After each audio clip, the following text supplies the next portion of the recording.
నీరసంగా ఉన్నారు చాలామంది, కొంచెం గట్టిగా చెబుదాం హల్లెలూయా. అందరూ ఒకసారి లేచి నిలబడండి. దేవుని వాక్యాన్ని మనం వినబోతున్నాం. స్పష్టంగా దేవుని మాటలు వినున్నట్లుగా మన హృదయాలు దేవుని వైపు కేంద్రీకరించుకుందాం.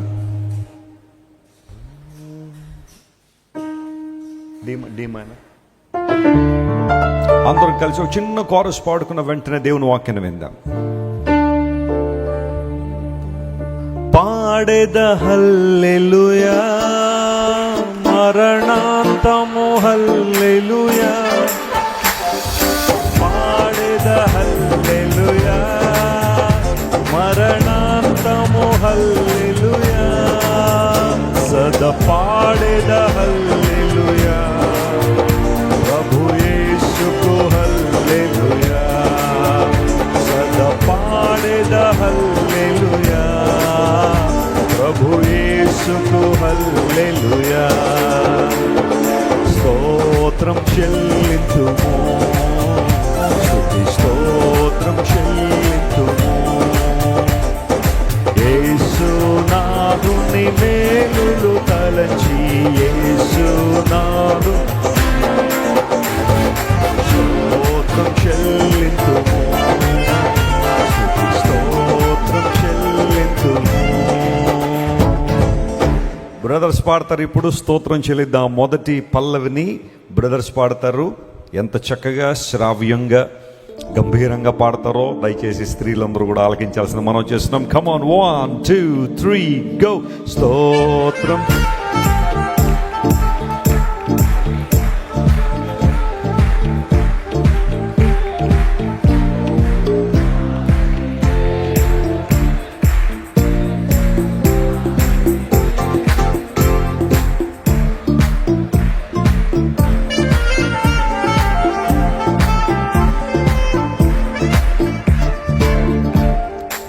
లార్డ్.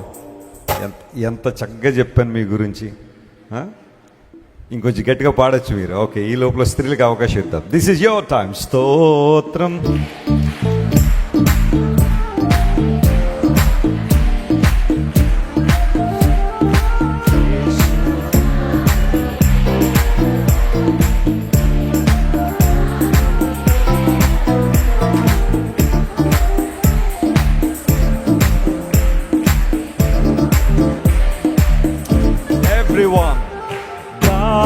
గాఢంధకారములో, కన్నీటిలో ఎలలో, గాఢంధకారములో, కన్నీటిలో ఎలలో, కృషించిపోనీయక కృపలతో బలపరచితివి.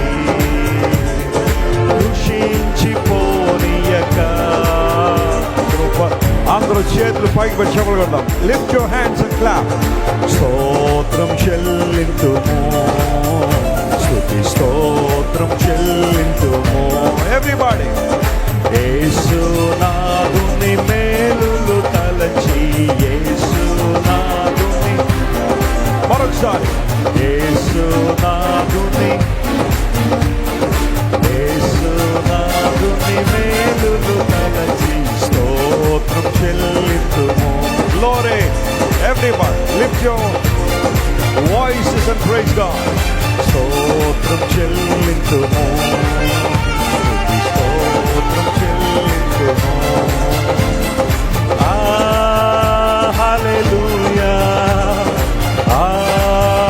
హల్లెలూయా, హల్లెలూయా, హల్లెలూయా. ప్రతి ఒక్కరు స్వరమెత్తి hallelujah. Lord we worship you. పరిశుద్ధాత్ముడా నీకు స్తోత్రం అయ్యా. Thank you for your presence, thank you for your anointing, thank you for your spirit. చివరిసారిగా ప్రతి ఒక్కరు మన స్వరమెత్తి hallelujah. We praise you lord. Hallelujah. We bow down before you, Lord. You deserve glory, power and praise. Hallelujah. Hallelujah. చెప్పలు కొడదాం, యేసుని మహిమ పడదాం. Glory. సకల ఘనత మహిమ యేసయ్యకే చెల్లునుగాక. దయచేసి కూర్చునండి, దయచేసి అందరూ కూర్చునండి. దేవుని వాక్యాన్ని చదువుకుందాం. ఎఫెసీయులకు రాసిన పత్రిక 1వ అధ్యాయం 23వ వచనం ఈరోజు ధ్యానాంశంగా మనం చదువుకుందాం. బైబిల్ ఉన్న వారందరూ తెరిచి చూడాల్సింది మనం చేస్తున్నాము. ఎఫెసీయులకు రాసిన పత్రిక 1వ అధ్యాయం 23వ వచనం. ఆ సంఘము ఆయన శరీరము సమస్తమును పూర్తిగా నింపుచున్న వాని సంపూర్ణత అయి ఉన్నది. పూర్తిగా నింపుచున్న వాని సంపూర్ణత అయి ఉన్నది. అందరూ ఈ మాట నాతో చెప్పండి. ఆ సంఘము ఆయన శరీరము. దాదాపు ఇదే మాట మరలా మనం కొలస్సీలకు రాసిన పత్రికలు కూడా చూస్తాం. ఆ రెఫరెన్స్ కూడా మీకు ఇస్తాను, చూడండి. కొలాషియన్స్ చాప్టర్ 1:18. కొలస్సీలకు రాసిన పత్రిక 1వ అధ్యాయం 18వ వచనం. దానిలో ఏమనుందంటే, సంఘము అను శరీరమునకు ఆయనే శిరస్సు. ఈ మాట కూడా చెప్పండి. సంఘము అను శరీరమునకు ఆయనే శిరస్సు. ఎఫెసీయులకు రాసిన పత్రికల్లో పౌలు భక్తుడు అన్నాడు, ఆ సంఘము ఆయన శరీరము అన్నాడు. కొలస్సీలకు రాసిన పత్రిక దగ్గరికి వచ్చేసరికి మరలా అదే మాటను తెలియచేస్తూ, సంఘము అను శరీరమునకు యేసు ప్రభు శిరస్సు అయి ఉన్నాడు అని ఓ చక్కని మాట వాడాడు. ప్రియులారా, ఈరోజు నూతన నిబంధన సంఘం ప్రారంభించబడిన రోజు. ఒకసారి మీ ప్రక్క వైపు తిరిగి షేక్ హ్యాండ్ ఇచ్చి హ్యాపీ బర్త్డే చర్చ్ అని చెప్పండి.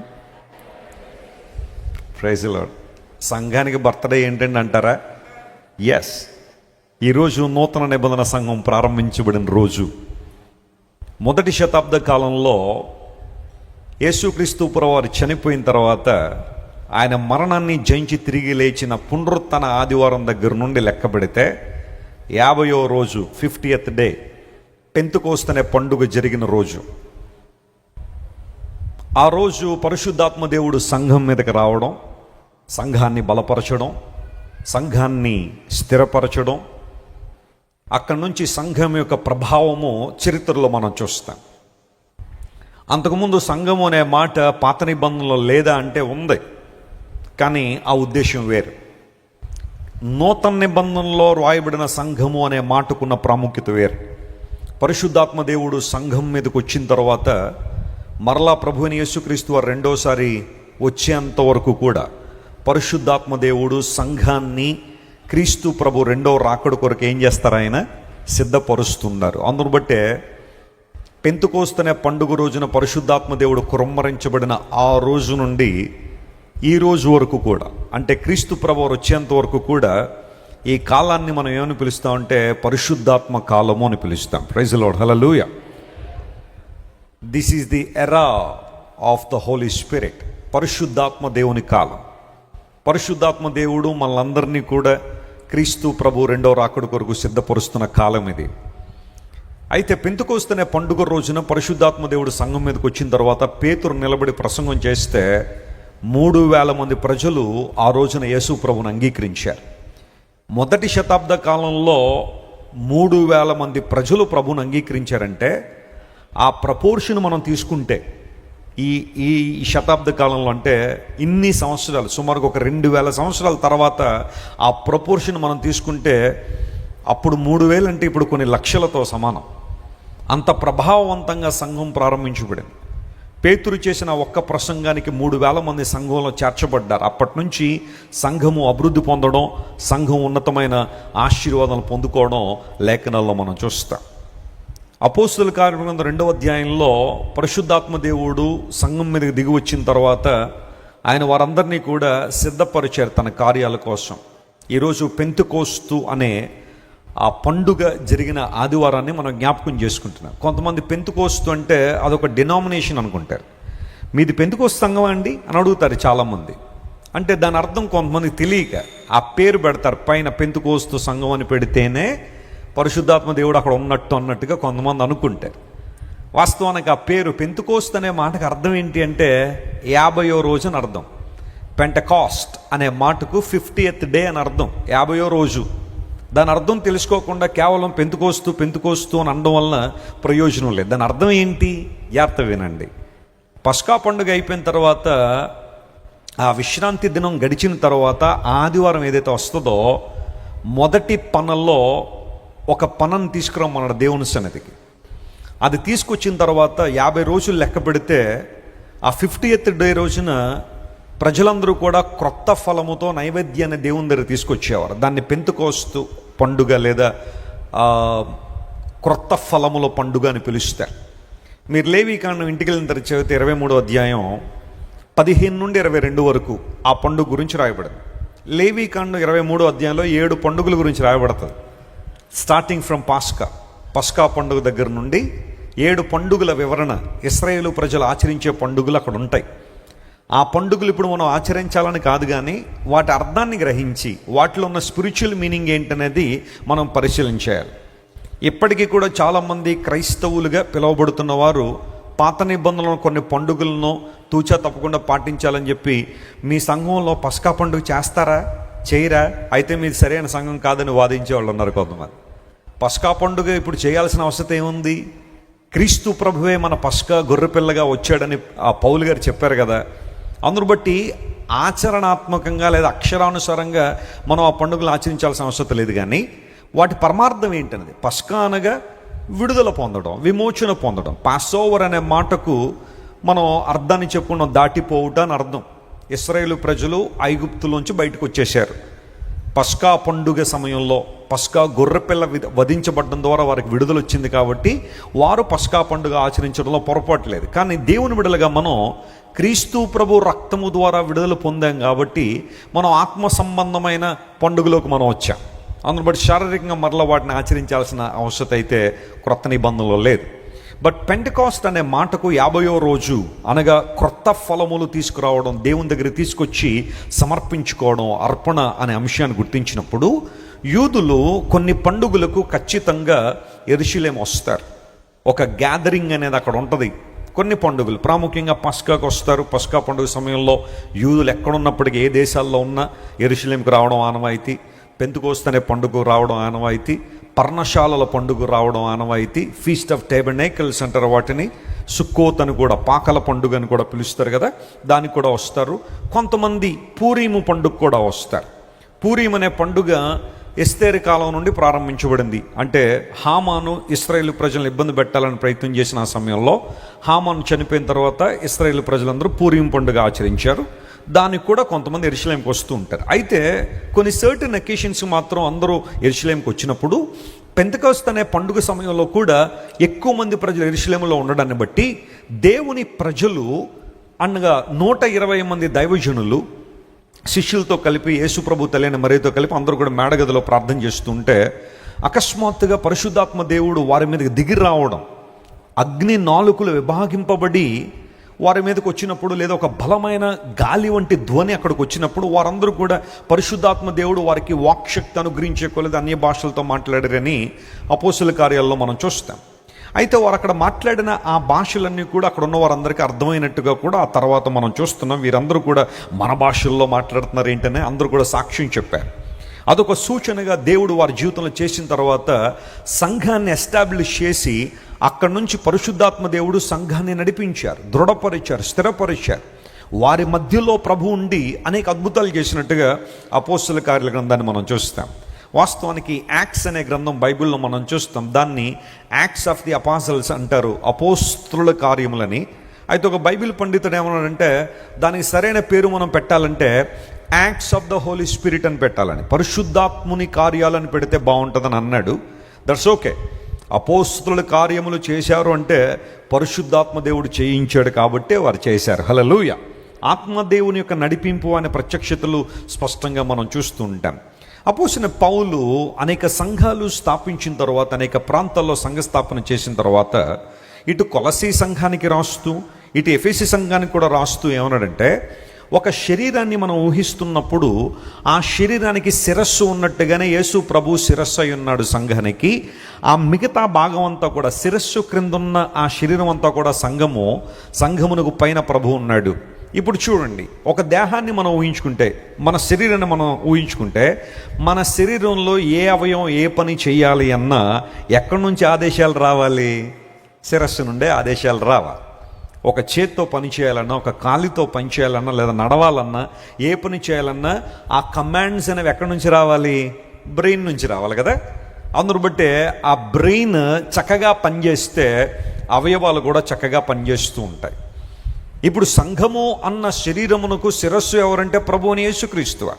పౌలు భక్తుడు తన పత్రికల్లో ఎక్కడో ఒక చోట ఇదే విషయాన్ని ప్రస్తావిస్తూ ఎఫెసీయులకు రాసిన పత్రికలో 5వ అధ్యాయంలో కూడా మాట్లాడుతూ సంఘము క్రీస్తునకు లోబడినట్టుగా అనే మాట వాడాడు. లోబడుతుందేమో అనలేదు, లోబడాలి అని అనలేదు, లోబడుతున్నట్టుగా. అది జరుగుతున్న కార్యం, జరగాల్సిన కార్యం. It's a mandatory thing. ఖచ్చితంగా సంఘం ఎవరికి లోబడాలి? యేసుక్రీస్తు ప్రభుకు లోబడాలి. అప్పుడే దాన్ని సంఘం అంటారు. ఎవరిష్టానుసారం వారు జీవించేసి, ఎవరిష్టానుసారం వాళ్ళు వెళ్ళిపోయి, ఎవరి సిద్ధాంతాలు వారు బోధించేసి, ఎవరికి నచ్చినట్టుగా వారు ముందుకు వెళ్ళిపోయి దాన్ని సంఘం అనరు, దాన్ని సత్రం అంటారు. చెప్పండి, ఏమంటారు? దాన్ని సత్రం అంటారు. చాలా సంఘాలు ఈరోజు సత్రాలలాగే ఉన్నాయి. కారణం ఏంటి? అక్కడ అందరూ లీడర్లే, అందరూ నాయకులే. ఎవరి నిర్ణయాలు జరగకపోతే వారు గొడవలు, గందరగోళాలు, సెపరేషన్లు, కోర్టులకు వెళ్ళడాలు, పోలీస్ స్టేషన్లకు వెళ్ళడాలు. పోలీసులు లేకపోతే ఆరాధన జరగట్లేదు కొన్ని సంఘాల్లో. మన రాజమండ్రిలోనే ఒక సంఘం ఉందనుకోండి, నేను పేరు చెప్పను, కానీ అక్కడ 2 వర్గాలు ఉంటాయి. మరి కులాన్ని బట్టి విభజించబడ్డారో తెలియదు, స్టేటస్ని బట్టి విభజించబడ్డారో తెలియదు. ఒక వర్గానికి ఉదయం ఆరాధన, ఒక వర్గానికి సాయంకాలం ఆరాధన, మళ్ళీ 2 ఒకే సంఘంలో. వాళ్ళు ఏమంటారు తెలుసా? మా చర్చిలో 2 ఆరాధనలు జరుగుతాయి తెలుసా? 2 ఆరాధనలు ఎందుకు జరుగుతున్నాయి? ప్రజలు ఎక్కువైపోయి కాదు, అక్కడ వర్గాలుగా విడిపోయి 2 ఆరాధనలు. అక్కడ మన దగ్గర 3 జరుగుతున్నాయి, కానీ ఇక్కడ వర్గాలుగా విడిపోయి 3 ఆరాధనలు కాదు. ఇక్కడ 3 ఆరాధనలు ఎందుకు పెడుతున్నామంటే జనం సరిపోక, చర్చి సరిపోక, ప్రజల యొక్క సౌలభ్యం కోసం. లేదా కొంతమంది ఉదయకాలం ఒకవేళ ఏదైనా జాబ్ చేయాల్సి వస్తే సాయంకాలం ఆరాధనలో పాల్గొంటారన్న ఉద్దేశంలో పెడుతున్నాం తప్ప వర్గాలుగా విడిపోయి పెట్టిన ఆరాధనలు కాదు ఇవి. కొన్ని సంఘాలు ఈ రోజుల్లో అలా ఉన్నాయి. మళ్ళీ వాటిని గొప్పగా మా దగ్గర 2 ఆరాధనలు 3 ఆరాధనలు అన్న ఆలోచనలు చెప్పేవాళ్ళు కొంతమంది ఉంటారు. దాని వెనకాల ఉద్దేశం ఏంటి? The church has to obey to the voice of God, to the commandments of God. యేసుక్రీస్తు ప్రభువారు చెప్పే మాటకు లోబడాలి సంఘం. అప్పుడే ఆ సంఘం ప్రభావవంతంగా ఉంటుంది. అనేక మందిని ప్రభు కోసం గెలిచే సంఘంగా, దేవుని నామాన్ని మహింపరిచే సంఘంగా ఉంటుంది. సంఘము అనే పేరు పెట్టుకున్నవి చాలా ఉండొచ్చేమో ప్రపంచంలో, కానీ క్రీస్తు ప్రభు రక్తము ద్వారా సంపాదించబడిన ఈ సంఘము దేవునికి మహిమను తీసుకొచ్చే సంఘం. గ్రీకు భాషలో సంఘము అన్న మాటకు ఎక్లెషియా అనే పదం వాడారు. ఎక్లెసియా అంటే అర్థం ఏంటంటే పిలవబడిన వారు అని అర్థం, కాల్డ్ అవుట్ అని అర్థం. కాల్డ్ అవుట్ అంటే అర్థం ఏంటంటే ఒక చోట ఉన్నారు, వాళ్ళని దేవుడు పిలిచాడు ఒక చోటకి. Of course the Bible clearly tells us that once upon a time we belong to the world of a darkness. మనందరం కూడా చీకటి సామ్రాజ్యానికి చెందిన వాళ్ళమే. ఒకప్పుడు మనందరం చీకటిలో బ్రతికిన వారమే. కానీ క్రీస్తు ప్రభు మనందరిని ఎక్కడ తీసుకొచ్చారు? ఆయన వెలుగులోకి తీసుకొచ్చారు. ఆయన సొత్తుగా మనల్ని చేశారు. ఇదే విషయాన్ని పేతురు భక్తుడు తన పత్రికలో రాస్తూ, మనందరికీ తెలిసిన వాక్య భాగమే 1 Peter chapter 2 and verse 9. దానిలో రాయబడిన మాట, 1 పేతురు పత్రిక 2వ అధ్యాయం 9వ వచనంలో, ఒకప్పుడు మనందరం చీకట్లో ఉన్నాం, కానీ ఇప్పుడు ఆశ్చర్యకరమైన తన వెలుగులోనికి మనం తీసుకురాబడ్డాం. ఎందుకు వెలుగులోని తీసుకురాబడ్డాం? దేనికోసం వెలుగులోకి వచ్చామంటే ఆయన గుణాతిశయములను ప్రచురించేయనట్లుగా. స్తోత్రం చెప్పండి ఒకసారి. ఎవరి గుణాతిశయములు? యేసు ప్రభు గుణాతిశయములు. ఆయన స్వభావాన్ని, ఆయన ప్రేమను, ఆయన ఔన్నత్యాన్ని ప్రచురం చేయడానికి దేవుడు మనల్ని ఏర్పాటు చేసుకున్నాడు.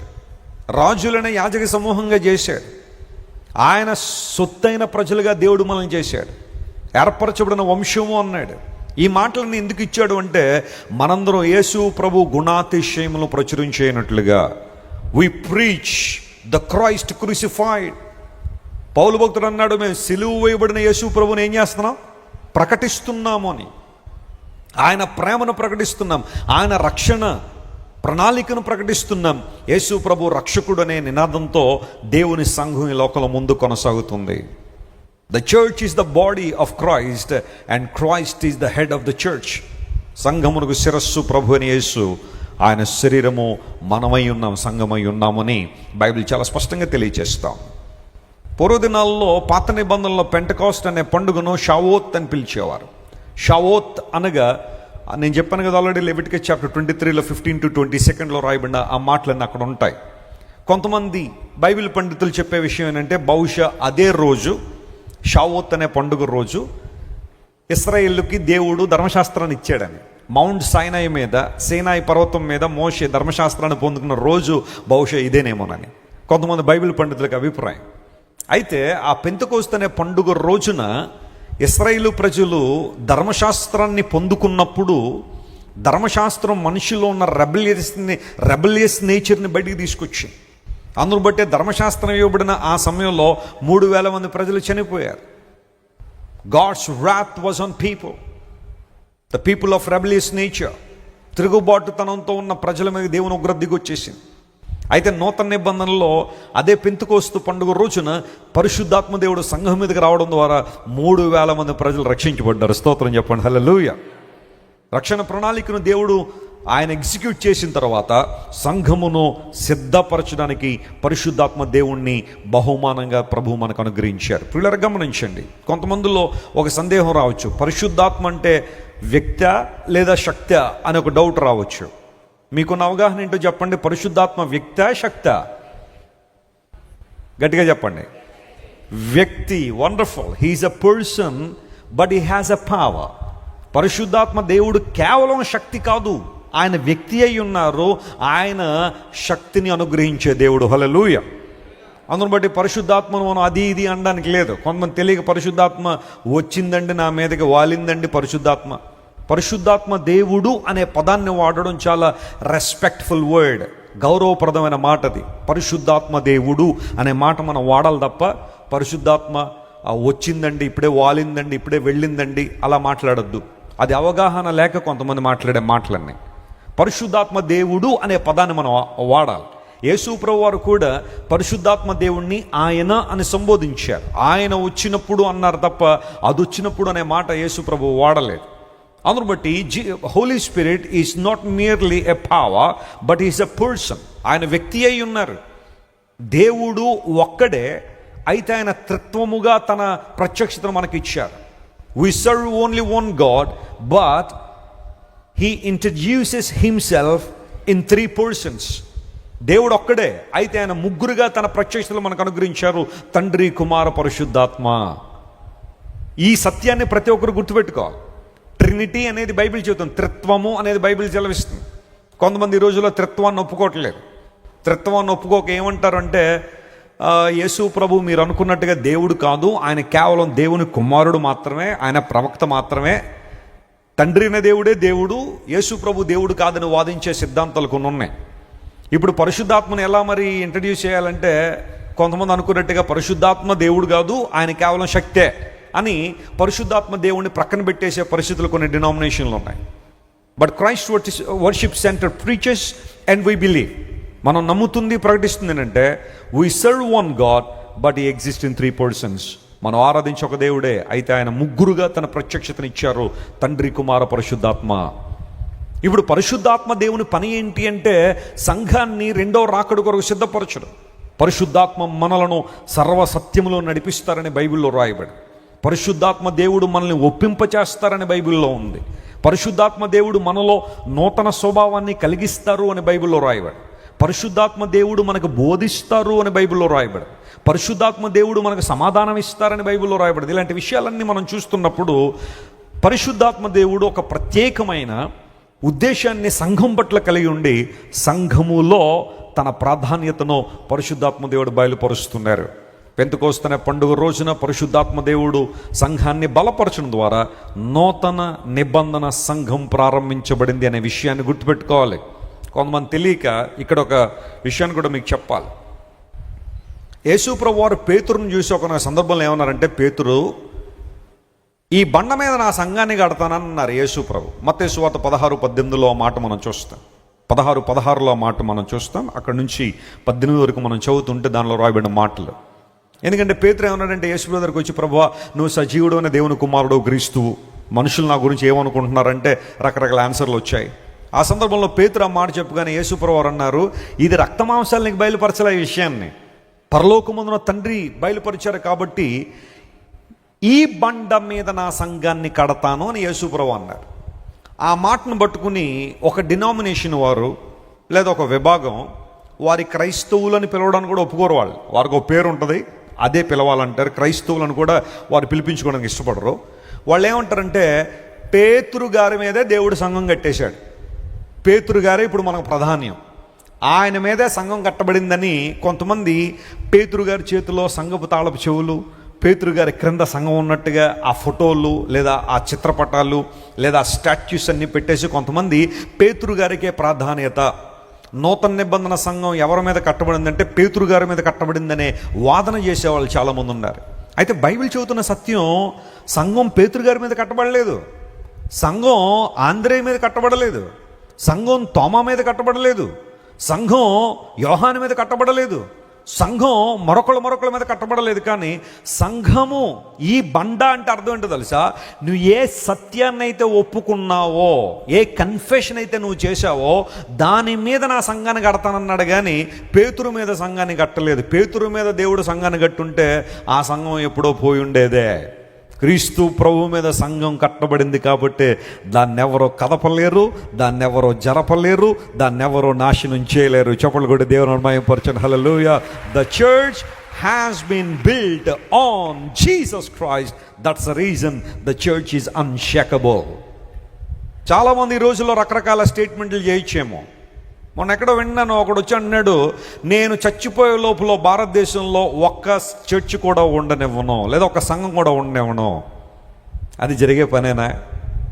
ఇలాంటి ఎంతమంది చేయలేదు, ఎంతమంది మాట్లాడలేదు. ఒకవేళ యేసు ప్రభు సంఘం మనుషుల మీద కట్టబడింది అయితే అది అతను అన్నట్టుగానే ఎప్పుడో నాశనం అయిపోయి ఉండేది, ఇంతవరకు వచ్చి ఉండేది కదా. సంఘం మొదటి శతాబ్దంలోనే సంఘాన్ని సమాధి చేసేయాలనుకున్నారు. మొదటి శతాబ్దంలోనే యేసు ప్రభు పేరు వినబడకూడదని చాలామంది ప్రయత్నాలు చేశారు. అందులో అపోస్తలుడైన పౌలు కూడా ఒకడు. ఏ వ్యక్తి అయితే సంఘాన్ని నాశనం చేసేద్దాం అనుకున్నాడో ఆ వ్యక్తినే దేవుడు అభిషేకించి వాడుకుని గొప్ప గొప్ప సంఘాలు కట్టడానికి దేవుడు వాడుకున్నాడు. దేవుని నామమున స్తోత్రం కలుగును గాక. మొదటి 2-3 శతాబ్దాల కాలంలో చాలామంది చక్రవర్తులు, రోమన్ చక్రవర్తులు సంఘాన్ని సమాధి చేసేయాలని ప్రయత్నం చేశారు. అందును బట్టి దేవుని సేవకుడు అన్నాడు, చాలాసార్లు సంఘానికి సమాధి కార్యక్రమం చేయడానికి అనౌన్స్మెంట్లు జరిగాయట, సమాధి పెట్టి కూడా రెడీ అయిపోయిందట, కానీ ఏ ఒక్కరు కూడా సంఘాన్ని తీసుకెళ్ళి సమాధిలో పెట్టలేకపోయారట. హల్లెలూయా. సమాధి పెట్టెలు తయారు చేసిన వాళ్ళు ఉన్నారేమో కానీ సంఘాన్ని తీసుకెళ్ళి ఎక్కడ పెట్టలేదు, సమాధిలో పెట్టలేకపోయారు. ఎందుకోసం? This is the force of God. సంఘానికి పునాది ప్రభువైన యేసుక్రీస్తు వారు కాబట్టి ఏ ఒక్కరూ సంఘాన్ని నిర్వీర్యం చేయలేరు. పాడు చేయాలని ప్రయత్నం చేసేవాళ్ళు ఉంటారు, సంఘాన్ని నిర్వీర్యం చేయాలని ప్రయత్నం చేసేవాళ్ళు ఉంటారు, కానీ అవి కేవలం ప్రయత్నాలుగానే ఉండిపోతే తప్ప ఏ ఒక్కరూ సఫలత సాధించలేరు. డొమిషియన్ అనబడే రాజు పూర్వదినాల్లో యోహాను గారిని పద్మసు ద్వీపంలో పడేశాడు.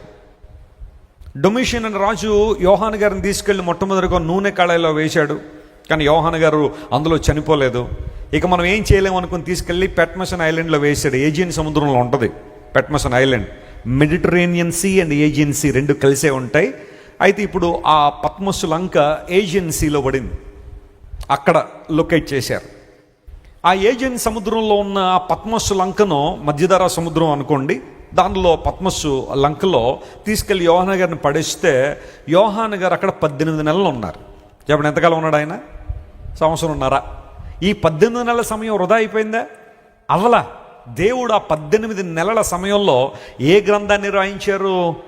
ప్రకటన గ్రంథాన్ని రాయించారు. అయ్యో, సేవకుడిని పట్టుకెళ్ళి పద్మసు దీవులో పడేశారు, అయ్యయ్యో సేవ నిర్వీర్యం అయిపోయింది, సేవ పాడైపోయింది, ఇప్పుడు ఏం చేయాలో అని చాలామంది అనుకుని ఉండొచ్చు. కానీ దేవుని ప్రణాళికలు దేవునికి ఉన్నాయి. హల్లెలూయా. అక్కడికి వెళ్ళిన దైవజనునికి దేవుడు పరలోకాన్ని తెరిచి నువ్వు చూస్తుంది, వింటుంది అంతా కూడా గ్రంథస్థం చేశాయి. ఎందుకంటే పూర్వ దినాల్లో ఆల్రెడీ దానియేలు గ్రంథంలో నేను కొన్ని దర్శనాలను ఇచ్చాను, కొన్ని ప్రత్యక్షతలు ఇచ్చాడు. జకరియా గ్రంథంలో కొన్ని ప్రత్యక్షతలు ఇచ్చాను. వాటన్నిటికీ ఫుల్ఫిల్మెంట్ ఈ ప్రకటన గ్రంథంలో కనబడాలి కాబట్టి నువ్వు రాయని దేవుడు చెప్పగానే యోహాను గారు చాలా అద్భుతంగా ప్రకటన గ్రంథాన్ని రాశారు. డొమిషియన్ ఒక అందుకు దేవుని సేవకుణ్ణి ఆ పద్మసులంగా పంపిస్తే దేవుడు ఆ కీడును కూడా ఎలా మార్చాడు? ఆయన మేలుగా మార్చాడు. స్తోత్రం చెప్పండి. హల్లెలూయా. నీ దేవుడు ఎలాంటోడంటే నీకు జరిగే కీడును కూడా దేవుడు ఎలా మార్చగలడు? ఆయన మేలుగా మార్చగలడు. అయితే అక్కడ నీ సబ్మిషన్ కనబడాలా, నువ్వు దేవునికి సమర్పించుకోవాలి సంపూర్ణంగా, నువ్వు దేవుని మీద ఆధారపడాలి.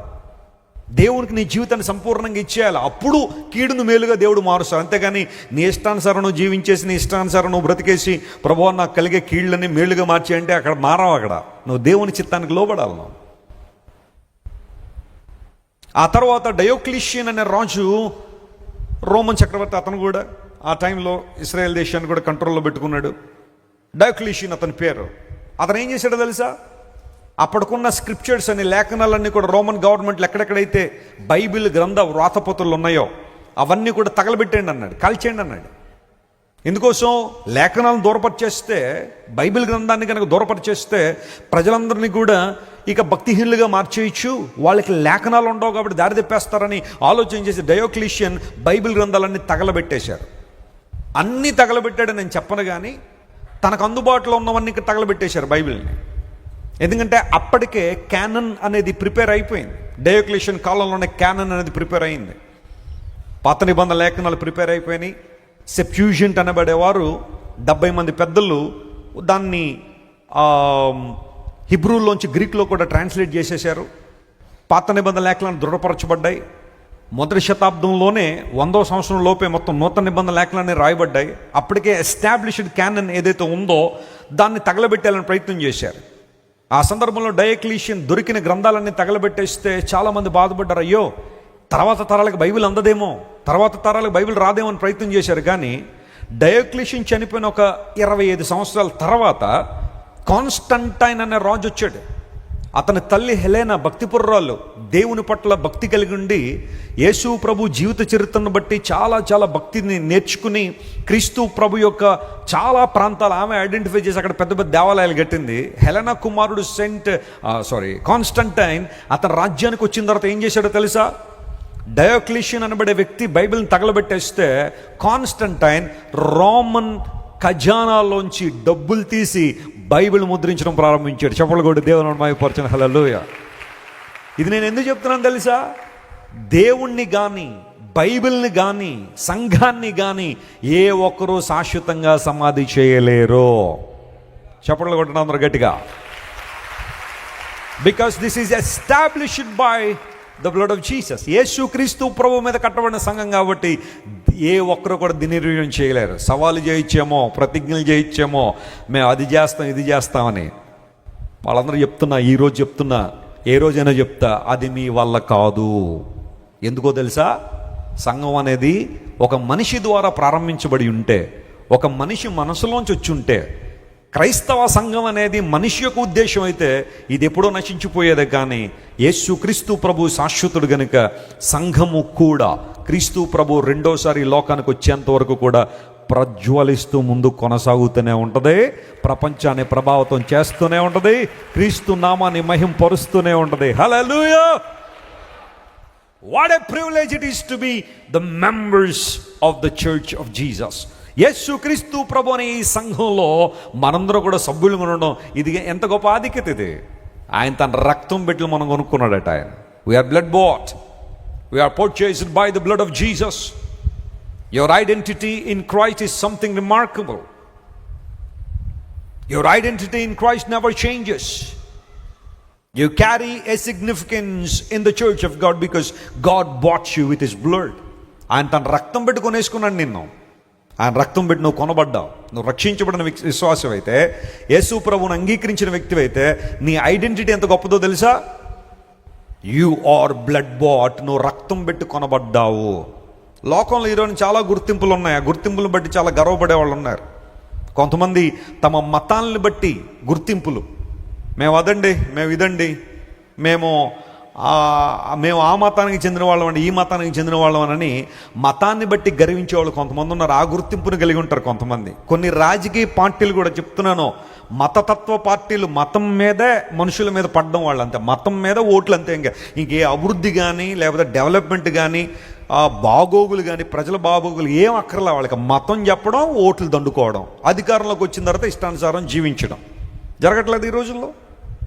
ఎలక్షన్లు వస్తున్నాయనేటప్పటికీ మతం ఏదో ఒక సంఘటన జరగాల దేశంలో, అక్కడ నుంచి వాళ్ళు దేశాన్ని ఉద్ధరించేస్తాను అన్నట్టుగా మతం రంగు పులిమేసి ఓట్లు దండేసుకోవాలి. ఆ తర్వాత ఎక్కడ కనబడతారు మనుషులంటే ఎక్కడ కనబడట్లేదు. భారతదేశం డెవలప్ అయిపోతుంది, మనం అదైపోతున్నాం ఇదైపోతున్నాం చెబుతున్న వాళ్ళు కొన్ని సంఘటనలు మాత్రం గుర్తించట్లేదు. ప్రతి సంవత్సరం కూడా మన భారతదేశంలో 4,50,000 మంది స్త్రీల మీద అత్యాచారాలు జరుగుతున్నాయి. ఇదే భారత గడ్డ మీద 4,50,000 మంది స్త్రీలు అత్యాచారాలు గురవుతున్నారు భారతదేశంలో. ఏమైపోతున్నారు వ్యవస్థలన్నీ, ఎటుపోతున్నారు మనుషులందరూ? ఒకసారి పరిశీలన చేయాలి. మీరు ఒక గ్రౌండ్లో ఉన్నట్టు ఊహించుకోండి. ఒకసారి ఒక మైదానంలో ఉదయాన్నే లేచి మీరు తలుపు తిరిగి బయట రాగానే 4,500 శవాలు మీ ముందుంటే ఎలా ఉంటుంది పరిస్థితి? మన భారతదేశంలో ప్రతిరోజు 4,500 మంది చిన్నపిల్లలు పౌష్టికాహారం లేక చచ్చిపోతున్నారు. ఎవ్రీ డే జరుగుతుంది. అంటే రోజుకి 4,500 అంటే నెల తిరిగే లోపల సుమారుగా 1,50,000 మంది చిన్నపిల్లలు చచ్చిపోతారు మన భారతదేశంలో. ప్రపంచంలో మీరు ఎక్కడికి వెళ్ళినా చైల్డ్ సేఫ్టీ చాలా బాగుంటుంది అభివృద్ధి చెందిన దేశాల్లో. మన దేశంలో 4,500 మంది చిన్నపిల్లలు రోజు తిరిగే లోపల ఆహారం లేక పౌష్టికాహారం లేక చచ్చిపోతున్నారంటే ఏం డెవలప్మెంట్ మనం ఆశిస్తున్నాం? మతాలను బట్టి గుర్తించే వాళ్ళు, గుర్తింపుల కోసం ప్రోక్లేడే వాళ్ళు చాలామంది రోజుల్లో. అధికారం రావాలంటే ఏదో మతం రంగు పులిమేసుకోవాలి, మైక్ దగ్గరికి వచ్చి నేను అది ఇది అని చెప్పి ఓగాల, అప్పుడు ఓట్లు పడాలన్నట్టుగా కొంతమంది ఆలోచన. కొంతమంది కులాన్ని బట్టి గుర్తింపులు. మా కులం ఏంటనుకున్నాం, మేము దేవుడు తలకాయలోంచి వచ్చాం, మీరు కాళ్ళలోంచి వచ్చారు, ఎప్పటికీ మీరు మాకు దాసులుగానే ఉండాలన్న ఆలోచన. ఎంత దౌర్భాగ్యమైన కుల వ్యవస్థ భారతదేశాన్ని నిర్వీర్యం చేసి పడేసింది. ప్రజల మధ్య గొడవలు, గందరగోళాలు, జాతిని బట్టి లేదా అంతస్తులను బట్టి, ఆస్తులను బట్టి, చదువులను బట్టి గుర్తింపులు ప్రపంచంలో ఉన్నాయేమో, కానీ క్రైస్తవ సంఘానికి ఉన్న గుర్తింపు ఏంటో తెలుసా? యేసు క్రీస్తు ఒక రక్తం ముద్ర సంఘం మీద ఉంది. హల్లెలూయా. ఆయన ప్రభావం సంఘంలో ఉంది. క్రీస్తు రక్తం ద్వారా కొడమడ్డాం. ఒకప్పుడు పాపానికి బానిసలైన మనం, బంధకాల్లో ఉన్న మనం యేసు క్రీస్తు ప్రభు ద్వారా విమోచింపబడి దేవుని సంఘముగా తీర్చిదిద్దబడ్డాము. అందును బట్టి సంఘంలోనూ సభ్యుడు అయితే అది చిన్న విషయం కాదు. You have to thank God every day for the privilege that you have in the church. సంఘములో దేవుడు నీకు ఇచ్చిన ఆధిక్యతను బట్టి నువ్వు దేవుని స్తుతించాలి. కొంతమంది క్రైస్తవులు చూడండి, ఎప్పుడు చూడండి నీరసంగా, ఏదో పోగొట్టేసుకున్నట్టే, జీవితం అంతా ఏదో శాపగ్రస్తం అయిపోయినట్టు, నాశనం అయిపోయినట్టు. కొంతమంది ముఖాలు ఎప్పుడు అలాగే ఉంటాయి. అసలు నవ్వు అనే ఆ కాన్సెప్ట్ వాళ్ళకి తెలియదేమో అన్నట్టుగా. ఎందుకు నువ్వు ఆనందించలేకపోతున్నావు? ఎందుకు దేవునిలో పరవశించలేకపోతున్నావు? ఎందుకు సంతోషించలేకపోతున్నావు అంటే నీ గుర్తింపును మర్చిపోతున్నావు నువ్వు చాలాసార్లు. మా ప్రక్కింటి వాళ్ళు అది అన్నారండి, మా కాలేజీలో ఎలా అన్నారండి, మా యూనివర్సిటీలో నన్ను ఎలా అంటున్నారండి, మా ఆఫీస్ వాళ్ళు నన్ను చూసి జోకులు వేసుకుంటున్నారండి, నేను యేసుప్రభుని నమ్ముకున్నానండి, అదండి ఇదని అందరు నిందలేస్తున్నారండి, అందరిని బట్టి నాకు చాలా బాధగా ఉంది. అది బాధ ఎందుకు? నువ్వు బాధపడాల్సిన అవసరం కాదు. You have to rejoice in the lord. దేవునిలో నువ్వు ఆనందించాలి. ఎందుకు వస్తుంది తెలుసా? నువ్వు క్రైస్తవుడు వారు గుర్తించారు కాబట్టి. చెప్పలు కూడా దేవుని మహిమపరచను. హల్లెలూయా. ఆ గుర్తింపు నీకు ఉండలేదు. కొన్నిసార్లు వాళ్ళు నేను దేవుని బిడ్డను గుర్తించి వారు మాట్లాడుకుంటే దానికి నువ్వు ఆనందించాల్సింది, కానీ నువ్వు దుఃఖపడడానికి లేదు. ఎందుకోసం అంటే they recognized you as the child of God. That's a greatest identity. దేవుని బిడ్డలుగా మనం ఎప్పుడు అదే ఐడెంటిటీని కలిగి ఉండాలి. మా తండ్రి గారు చెప్తుంటారు, వారి అనుభవాలు ఎన్నో శ్రేష్టమైన అనుభవాలు జీవితంలో. నాన్నగారు సువార్త ప్రకటించడం చాలా ఇష్టం. రైలు ఎక్కిన, ట్రైన్లో ప్రయాణం చేస్తున్న, బస్సు ఎక్కిన ప్రతి ఒక్కరికి సువార్త, ఈవెన్ ఫ్లైట్ ఎక్కినా సరే ప్రక్కలకు సువార్త చెప్పకుండా దగ్గరు. అది దైవజనులకు ఉన్న ఆధిక్యత. ఒకసారి ఎవరు అడిగారు, మీరు ఎవరండి అంటే నేను క్రైస్తవుణ్ణి అనగానే దూరం దూరం జరిగిపోయాడు అందరూ కూడా. అంటే అర్థం ఏంటన్నమాట? క్రైస్తవులు వీళ్ళని ముట్టకూడదు అనుకున్నారో లేకపోతే అన్టచబుల్స్ అనుకున్నారో మనకే తెలియదు, కానీ దూరం దూరం జరిగిపోతే అప్పుడు నాన్నగారు అనుకున్నారు, ఎక్కిన ప్రతిసారి నేను క్రైస్తవుని అంటే మనకు పెద్ద సీటు దొరుకుతుంది. స్తోత్రం చెప్పండి. వాళ్ళు నేను అన్టచబుల్ అనుకోవచ్చేమో, కానీ you are getting some good space to sit. కంగారు పడిపోవద్దు, పాజిటివ్గా చూడడం నేర్చుకో. ప్రతి విషయాన్ని ఎవరో నిందలు వేశారని, ఎవరో అవమానకరంగా మాట్లాడారని నువ్వు భోజనం చేయడం మానేస్తే ఏమనాలి నిన్నావు? Rejoice in the lord. ప్రజలు నీ గురించి తప్పుగా మాట్లాడినప్పుడు, మిమ్మల్ని అపహసించినప్పుడు మీరు సంతోషించండి. పరలోకమందు మీ ఫలం ఏమవుతుంది?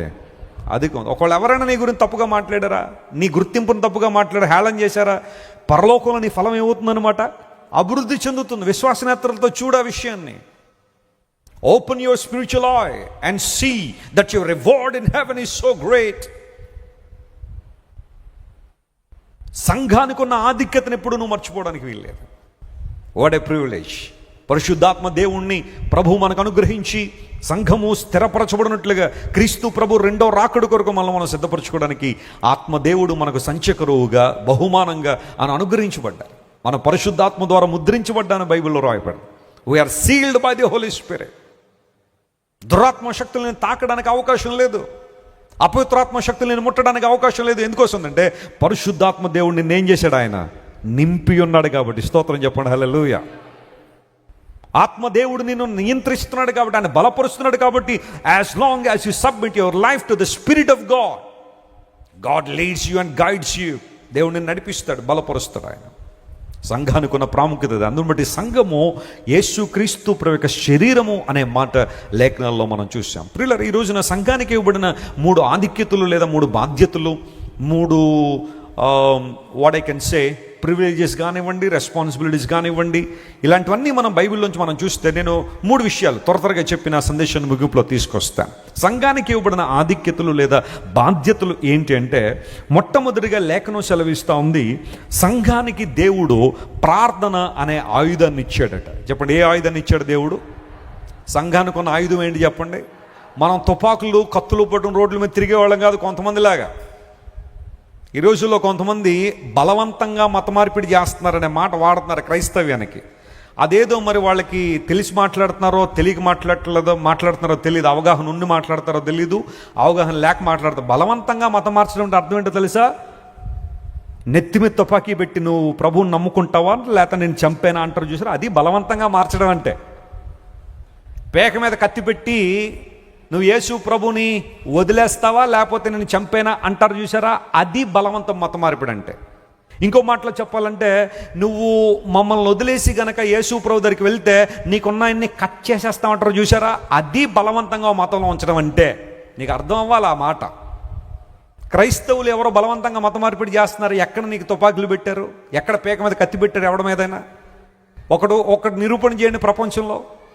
ఎక్కడైనా క్రైస్తవ్యం బాధని అనుభవించింది తప్ప ఎవరిని బాధకు గురి చేయలేదు. చప్పట్లు కొట్టి ప్రభువును మహిమపరచండి, hallelujah. Wherever you say Christians have been persecuted, but they never persecute anybody. బాధను అనుభవించారు, శ్రమను అనుభవించారు, కష్టాన్ని అనుభవించారు, ఊచకోతలను అనుభవించారు దేవుని బిడ్డలు, కానీ ఎప్పుడు ఏ ఒక్కరికి ఏ హాని చేయలేదు దేవుని బిడ్డలో. This is I can say with evidence. ఇది నేను మాట్లాడగా గాలి మాటలు కాదు ఇవి, ఇది ఎవిడెన్షియల్ ట్రూత్. ఇది వాస్తవాన్ని ప్రకటిస్తున్నాను. బలవంతంగా ఎవరిని మత మార్పిడి చేసే కొన్ని మతాలు చేసాయి అలాగా. కొన్ని మతాలు ఉంచుతున్నాయి కొంతమందిని తమ మతాల్లో. నువ్వు మాలోంచి కనుక వెళ్ళిపోయావంటే నీకున్నవన్నీ కూడా ప్రివిలేజ్ కట్ చేస్తామని ఉంచుతున్నారు. అది బలవంతంగా ఉంచడం అంటే. అంతేకాని అది ప్రేమతో ఉండడం కాదు. సంఘానికి ఇవ్వబడిన ఆధిక్యతలు ఏంటంటే, యేసు ప్రభు సంఘానికి ప్రార్థన అనే ఆయుధాన్ని ఇచ్చాడు. స్తోత్రం కలుగును గాక. అపోస్తుల కార్యముల గ్రంథం దగ్గరికి రండి. అపోస్తుల కార్యముల గ్రంథం చాలా అద్భుతమైన మాట లేఖనాల్లో మనం చూస్తూ ఉంటే శ్రేష్టమైన విషయాలు పరిశుద్ధాత్మ దేవుడు మనతో మాట్లాడతారు. 12వ అధ్యాయం దగ్గరికి వస్తే అక్కడ ఒక సంఘటన స్పష్టంగా మనకు రాయబడింది. చూద్దాం, చూడండి. 5వ వచనం చదువుతున్నాం. అపోస్తుల కార్యముల గ్రంథం 12వ అధ్యాయం 5వ వచనం. పేతురు చెరసాలలో ఉంచబడెను. సంఘమైతే అతని కొరకు ఏ ఆసక్తితో ప్రార్థన చేస్తుంది? అత్యాసక్తితో ప్రార్థన చేయుచుండును. స్తోత్రం చెప్పండి, హల్లెలూయా. అంటే సంఘానికి ఇవ్వబడిన మొదటి ఆధిక్యత లేకపోతే ప్రివిలేజ్ కానీ బాధ్యత ఏంటి అంటే, అత్యాసక్తితో కూడిన ప్రార్థన చేసే ఆధిక్యత దేవుడు ఎవరికి ఇచ్చాడో సంఘానికి ఇచ్చాడు. మేమండి పలానా సంఘ మెంబర్లం అండి అంటున్న నీవు ప్రార్థన చేస్తున్నావా? నువ్వు ప్రార్థన అనుభవం ఎదుగుతున్నావా? సంఘంలో ఉన్న ప్రతి ఒక్కరూ ఏం చేయాలి? ప్రార్థన చేయాలా? అత్యాసక్తితో ప్రార్థన చేస్తున్నారు. ఏ సమయంలో ప్రార్థన చేస్తున్నారు వాళ్ళు? ఒక శ్రమ వచ్చినప్పుడు, కష్టం వచ్చినప్పుడు పేతురు గారిని తీసుకెళ్ళి చెరసాల్లో పెట్టేస్తే సంఘం అంతా ఇంట్లో, చెప్పండి, ఇంకా పేతురు గారు ఎలాగూ లేరు కదా, ఆయన ఉంటే రోజుకు మీటింగ్ పెట్టేస్తున్నాడు, ఆయన రోజుకు ఒక సెల్ గ్రూప్ అంటున్నాడు, లేకపోతే రోజుకు ఉపవాస ప్రార్థన అంటున్నారు, అక్కడికి వెళ్దాం అంటున్నారు. ఇప్పుడు ఆయన లేరు కాబట్టి మనందరికీ ఏంటనమాట, ఇది వెకేషన్ అనుకున్నారా సంఘం? దేవుని సేవకుని చెరసాల్లో పెడితే సంఘం అంతా జాన్ మార్క్ గారికి ఇంటిలో అందరూ గ్యాదర్ అయ్యి ఎవరి కోసం ప్రార్థన చేస్తున్నారు? ప్రభువా, పేతురు గారి విడుదల కావాల్సిందని ఆయన, వారి ద్వారా అద్భుతమైన సువార్త జరుగుతుంది, ఆయన ద్వారా అద్భుతమైన పరిచర్య జరుగుతుంది, పేతురు గారిని విడిపించు ప్రభు అని సంఘం ప్రార్థన చేశారు. పేతురు గారు జైల్లోకి ఎందుకు వెళ్ళాడు? సువార్త కోసం వెళ్ళాడు. స్తోత్రం చెప్పండి. ఇప్పుడు కొంతమంది ఎందుకు వెళ్తున్నారు? డ్రామాలు చేసి వెళ్తున్నారు, లేకపోతే రకరకాల కార్యక్రమాలు చేసి జైలుకి పోయేవాళ్ళు ఉన్నారు. కానీ పేతురు గారు జైలుకి వెళ్ళిన ఆ ఉద్దేశం కాదు. పేతురు గారు జైల్లో పడింది సువార్త నిమిత్తం వెళ్ళాడు, సత్యం కోసం నిలబడ్డాడు కాబట్టి వెళ్ళాడు. ఆ శ్రమ గొప్పదే. అయితే సంఘం ప్రార్థన చేసిన, ప్రభువా, we need Peter, you should come out of the prison and share your gospel. దేవుని సువార్తను ప్రకటిస్తున్నారు ఆయన.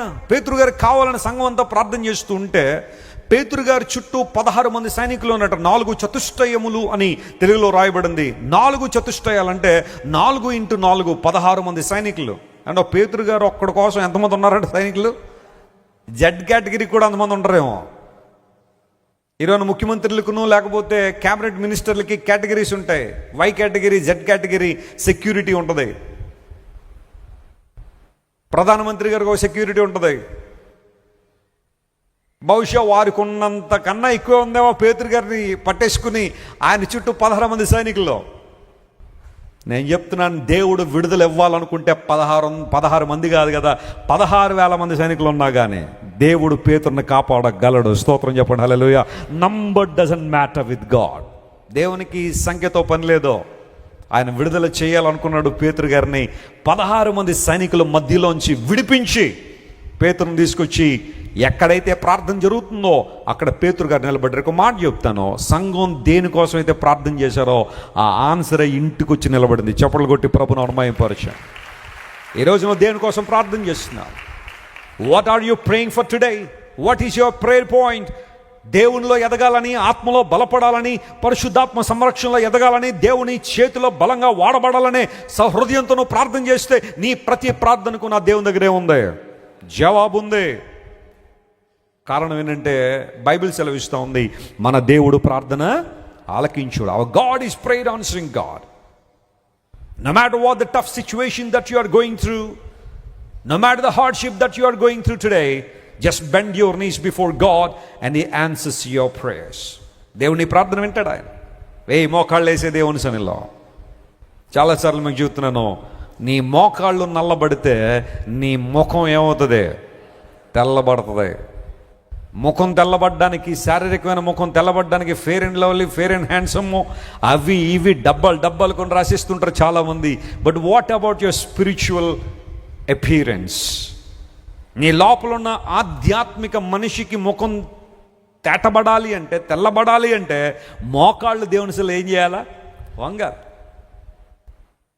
40 సంవత్సరాల లోపు ఉన్న వ్యక్తులు ఒకసారి చెయ్యి ఎత్తండి. ఇక్కడ ఎంతమంది ఉన్నారు 40 years బిలో? పర్లేదు, ఎత్తండి, పైకి ఎత్తండి, ఏం పర్లేదు. All right. ఇప్పుడు ఇంకో ప్రశ్న అడిగి చెయ్యెత్తమని అడిగే అధికారం నాకుంది, కానీ నేను అడగను ఆ మాట. ఓకే, దేవుని సేవకులుగా మేము ఏదన్నా మిమ్మల్ని అడగచ్చు. అంటే ప్రశ్నలు ఏదైనా అడుగుతుంటే, ఇప్పుడు బంగారం ఇచ్చామని అడుగుతాను అనుకున్నారు కనుక, అది కాదు. ఏదైనా అడగచ్చు అంటే అర్థం అంటే ప్రశ్న అడగచ్చు అని దాని అర్థం. 40 సంవత్సరాల లోపు చేతులు ఎత్తమంటే చాలామంది చేతులు ఎత్తారు కదా. ఇప్పుడు ఇంకో ప్రశ్న అడుగుతున్నాను, చెప్పండి. మీలో ఎంతమంది మోకాళ్ళు వేసి ప్రార్థన చేస్తున్నారు రోజు? ఎత్తద్దులే, నేను ఎత్తమని అనలా, చెయ్యెత్తమని మామూలుగా అడుగుతున్నా. Question your self. మీలో ఎంతమంది రోజు మోకాళ్ళని ప్రార్థన చేస్తున్నారు? నీ మోకాళ్ళు వంగుతున్నాయి దేవుని సన్నిధిలో? ఎందుకు మాటిమాటికి నువ్వు శోధనలో పడిపోతున్నావు? మాటిమాటికి లోకంలో ఎందుకు పడిపోతున్నావు? ఆదివారం వస్తున్నావు దేవుని వాక్యం విని. ఈ రోజు నుండి కొంచెం గట్టిగా నిలబడాలండి ప్రభు కోసం. నేను ఈరోజు నిర్ణయం తీసేసుకున్నానండి అంటున్నావు. మళ్ళీ సాయంకాలం వెళ్ళిపోయి సినిమాలో దూరుతున్నావు నువ్వు. మళ్ళీ సాయంకాలం వెళ్ళిపోతే మరలా త్రాగుబోతుల గృహాల్లో దూరుతున్నావు. అదే బూతు మాటలు, అదే లోకానుసారణ జీవితం, అదే అశ్లీలమైన దృశ్యాలు చూడడం, అదే పాప సంబంధమైన దృశ్యాలు చూడడం, పాప కార్యాలు చేయడం. మందిరంలోకి వచ్చి మాత్రం ఈ రోజు నుండి ఉందాం అనుకోవడం. నువ్వు మరలా ఎందుకు పడిపోతున్నావు తెలుసా? నీలో ఏ శక్తి లేదు? ప్రార్థనా శక్తి లేదు. దయ్యం ఒక బాలుని వెలవెల్లాడిస్తుంటే యేసు ప్రభు శిష్యుల దగ్గర తీసుకొచ్చారు ముందు. బాబు మీరు యేసు ప్రభుతో తిరుగుతున్నారు కదా, ఆ పవర్ ఎంతో కొంత మీలో కూడా ఉండుంటారు కదా, కొంచెం మా వాడిని బాగు చేయండి. మొత్తం శిష్యులందరూ వరుసగా నిలబడి ఆడి మీద చేతులు వేసి రకరకాల ప్రయత్నాలు చేశారు, కానీ ఒక్కడి వల్ల అవలా. యేసుప్రభు వచ్చారు. వచ్చిన తర్వాత ఆయన గద్దించగానే దయ్యం ఏమైపోయింది, పోతే ఇప్పుడు బహుశా శిష్యుల్లో పైకి అడగపోయిన లోపల ఆయనకి ఎందుకు ఇలా లోబడుతున్నాయి, మనం ఎందుకు ఇలా బోర్లా పడిపోతున్నాం మాట్లాడితే అంటే అప్పుడు యేసుప్రభు ఏమన్నా తెలుసా, ఇది కేవలం ఉపవాసం వలన మాత్రమే సాధ్యం. నీకు తెలుసా, నువ్వు ప్రార్థన చేయడం ద్వారా నీలో ఒక శక్తి డెవలప్ అవుతుంది. ఉపవాసం ఉండడం ద్వారా, ఉపవాసం ఉండి ప్రార్థన చేయడం ద్వారా. నేను మరలా చెబుతున్నా, ఉపవాసం ఉండి రోడ్ల మీద తిరగడం ద్వారా కాదు. కొంతమంది అలవాటుగా ఈరోజు శుక్రవారం మేము ఉపవాసం అండి, రోడ్ల మీద తిరుగుతామండి. నో, ఉపవాసం ఉంటే నువ్వేం చేయాలా, ప్రార్థన చేయాలి. దానికోసం ఉపవాసం ఉండాలి. అంతేగాని ఆచారంగా నేను ఎవ్రీ శుక్రవారం ఉంటానండి, ఎవ్రీ శనివారం ఉంటానండి అని కేవలం ఆచారంగా ఉపవాసం కాదు. కొంతమంది లెంటి సీజన్లో ఉపవాసం ఉంటారు, కటిక ఉపవాసం. ఆ ఉపవాసం చేసేసి నేను ఏదో సాధిస్తాను అనుకుంటారు. కానీ ఉపవాసం చేసావంటే ప్రార్థనా శక్తి నీలో ఉండాలి, ప్రార్థన చేయాలి నువ్వు. ఇది కేవలం ఉపవాసము ద్వారా మాత్రమే ఇలాంటి కార్యాలు జరగడం చూస్తామని యేసు ప్రభు చెప్పడం ఉద్దేశం ఏంటో తెలుసా, when you pray you get power from the lord. Hallelujah. నువ్వు ప్రార్థన చేసినప్పుడు దేవుని నుండి ఏం పొందుతావు, శక్తిని పొందుతావు. ప్రార్థన అలవాటుగా చేయడం కాదు, దేవుని సన్నిధిలోనూ నీ మోకాళ్ళు ఉంచి సంఘానికి ఇవ్వబడిన ఆధిక్యత ఒక ఆయుధం ప్రార్థన. ప్రార్థన ద్వారా గొప్ప కార్యాలు మనం చేయొచ్చు. స్కాట్లాండ్ దేశంలో క్వీన్ మేరీ పరిపాలన చేస్తున్న రోజుల్లో జాన్ నాక్స్ అనే దేవుని సేవకుడు స్కాట్లాండ్లో ఉండేవాడు. ఆయన గురించి క్వీన్ మేరీ ఒక రోజున ఒక సంచలనాత్మకమైన స్టేట్మెంట్ ఇచ్చింది. ఏంటో తెలుసా, I fear John Knox's prayer more than 10,000 soldiers of Scotland. Scotland దేశంలో 10,000 మంది సైనికుల కన్నా మోకాళ్ళు వేసే జాన్ నాక్స్ అంటే నాకు భయం ఉంది. హల్లెలూయా. అది ఏదో మనం సామాన్యంగా చెప్పేసుకునే స్టేట్మెంట్ అయితే కాదు. ఈరోజు నీ గురించి ఎవరైనా ఒక మాట అలా చెప్పగలరా? ఈ సహోదరి ప్రార్థనాపరురాలండి, ప్రతి విషయంలో దేవుని సన్నిధిలో ప్రార్థన చేస్తుందండి. ఈ సహోదరుడు ప్రార్థనాపరుడండి, మా డాడీ ప్రేయర్ వారియర్ అండి, మా మమ్మీ ప్రేయర్ చేస్తుందండి, మా సిబ్లింగ్స్ ప్రార్థనాపరులని ఎంతమంది నీ గురించి చెప్పగలరు? మా డాడీ మంచి బిజినెస్ మ్యాగ్నెట్ అండి, మా డాడీ మంచిగా అన్ని తిరుగుతూ ఉంటాడండి, మా డాడీ అది చేస్తే ఇది చేస్తాడు, కానీ మా డాడీ ఎప్పుడు ప్రేయర్ చేయడం చూడలేదని అంటున్నారు పిల్లలు చాలామంది. మా మమ్మీ రోజు సీరియల్ మీద సీరియల్లో ఎవరో జాబ్ ఇచ్చినట్టుగా, కొంతమంది జాబ్ ఇచ్చినట్టుగా రోజు 3 సీరియల్ చూడకపోతే జీవితమే లేదన్నట్టుగా ఒకదాని తర్వాత ఒకటి స్టోరీలతో రిమెంబరెన్స్ కూడా పెట్టేసి ఆ టీవీ సీరియల్స్ చూసేవాళ్ళు ఉన్నారు, కానీ ప్రార్థన చేసేవాళ్ళు ఉన్నారా? Have your children seen that you are praying? నీ పిల్లలు ఎప్పుడైనా నువ్వు మోకాళ్ళ మీద ప్రార్థన చేయడం చూసారా? బైబిల్లో తలుపేసేసుకొని ప్రార్థన చేసుకోమని ఉంది కదండి. అందరూ మా పిల్లలు ఎప్పుడు చూడకుండానే ప్రార్థన చేస్తానండి అని. తలుపేసుకుని ప్రార్థన చేయమని నువ్వు ఒక్కదాన్ని ఉన్నప్పుడు చేయి. అప్పుడప్పుడు నీ పిల్లల ముందు కూడా నువ్వేం చేయాలా, ప్రార్థన చేయాలా, వాళ్ళు కూడా మోకాళ్ళు ఏం చేయాలి. Let your children know that you are a prayer warrior. You depend on God for everything. You have the power of prayer. ప్రార్థనా శక్తి నీలో ఉందని నీ పిల్లలకు అర్థం కానీ టెల్ దెమ్, పిల్లలారా మీకు ఏదైనా అవసరంతో మీరు ప్రార్థన చేయండి. తల్లిగా నాకు కూడా చెప్పండి, నేను కూడా మీకోసం ప్రార్థన చేస్తానని చెప్పండి. అప్పుడు పిల్లలు ఏదైనా శ్రమ వస్తే, కష్టం వస్తే, అమ్మా మా కోసం ప్రార్థన చేయండి, నీ దగ్గరకు వస్తారు. ప్రార్థన యొక్క గొప్పతనాన్ని పిల్లలకు బోధించండి, గొప్ప కార్యాలు చూస్తాము. The first privilege given to the church is prayer. ప్రార్థన కేవలం వన్ వే కమ్యూనికేషన్ కాదు. ఇతర మతాల్లో ప్రార్థన కేవలం వన్ వే కమ్యూనికేషన్ ఏమో, వీళ్ళు మాట్లాడడమే, అటువంటి జవాబులు ఏమో రావేమో. కానీ క్రైస్తవ్యులు మాత్రం ఇట్స్ ఎ 2 వే కమ్యూనికేషన్. నువ్వు ప్రార్థన చేస్తుంటే దేవుని నుండి జవాబులు వస్తూనే ఉంటాయి. హల్లెలూయా. యేసయ్య మాట్లాడతారు నీతో. తన యొక్క అభిషేకము, తన శక్తి, తన ప్రభావము నిన్ను కమ్ముకున్నట్లుగా ప్రార్థనకు జవాబిచ్చే యేసుక్రీస్తు ప్రభు మనతో ఉన్నారు, మనతో ఉంటారు. హల్లెలూయా. సంఘం అత్యాసక్తితో ప్రార్థన చేసినప్పుడు పేతురు చెరసాల నుండి ఏం చేశారు చెప్పండి, బయటకు. That's the first privilege. రెండవది, సంఘానికి దేవుడిచ్చిన మరొక ఆయుధం ఏంటి అంటే విశ్వాసము. అందరూ చెప్పండి. The first privilege or the weapon that God is given to church is prayer, and secondly God is given us faith, విశ్వాసం. అపోస్తలుల కార్యముల గ్రంథం 16వ అధ్యాయం 5వ వచనం చదువుతున్నాను చూడండి. Act chapter 16 and verse 5. దానిలో ఈ మాట ఇలా రాయబడింది, గనుక సంఘములు విశ్వాసమందు స్థిరపడి, గనుక సంఘములు విశ్వాసమందు స్థిరపడి అనుదినము లెక్కకు విస్తరించుచుండెను. లెక్కకు ఏమైనాయి అంట? ఇప్పుడు ఓ మాట అడుగుతాను, చెప్పండి. సంఘము లెక్కకు విస్తరించాలా, విస్తరించకూడదా? విస్తరించాలి కదా. కొంతమంది ఈ రోజుల్లో పైత్యం బోధకులు బయలుదేరారు. ఓ 200 మంది సంఘం వచ్చారంటే ఆ సంఘం మీద విమర్శ చేసేవాళ్ళు.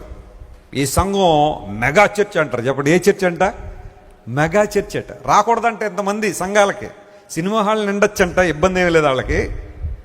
లేకపోతే మరొక చోట్ల నిండొచ్చు, కానీ సంఘాలు నిండితే కొంతమంది కంగారు పడిపోతున్నారు. మెగా చర్చెస్ అవ్వకూడదని ఎక్కడ ఉందా బైబిల్లో? సంఘం విస్తరించాలని ఉంది కదా, దేవుని సంఘాలు అభివృద్ధి పొందాలని కదా ఉంది. మరి వాళ్ళు ఏ ఉద్దేశంతో అన్నారో నాకైతే తెలియదు, కానీ సంఘాలు డెవలప్ అవ్వాలనిగా దేవుడు ఆశించాడు. సంఘము సంఖ్యలోనూ అభివృద్ధి పొందాలి, ఆత్మీయతలో కూడా అభివృద్ధి పొందాలి. స్తోత్రం చెప్పండి. కేవలం సంఖ్యలో అభివృద్ధి పొందితే అది సరైన సంఘం కాదు. ఆత్మలో అభివృద్ధి పొందుతున్నప్పుడు సంఖ్యలో కూడా అభివృద్ధి పొందడం ద్వారా ఇబ్బంది ఏమీ లేదు. అలాంటి సంఘాలు రావాలి, అలాంటి సంఘాలు అభివృద్ధి పొందాలని మనం కూడా ఏం చేయాలా? ప్రార్థన చేయాలా. నైజీరియాలో ఒక సంఘం గురించి విన్నాను నేను. గమనించండి, నైజీరియాలో ఒక సంఘం గురించి విన్నా.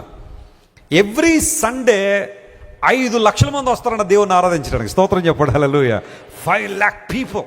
యూ కెన్ ఇమాజిన్ 5 లక్షల మంది కూర్చోవడం అంటే, మీరు ఆ చర్చ్లో ఈ చివరి నుండి ఆ చివరికి వెళ్ళాలంటే చాలాసేపు నడవాలి, లేదంటే ఏదైనా ఒక బగ్గీకి వెళ్ళాలి, దాని మీద వెళ్ళాలి, అంత దూరం ఉంటుంది.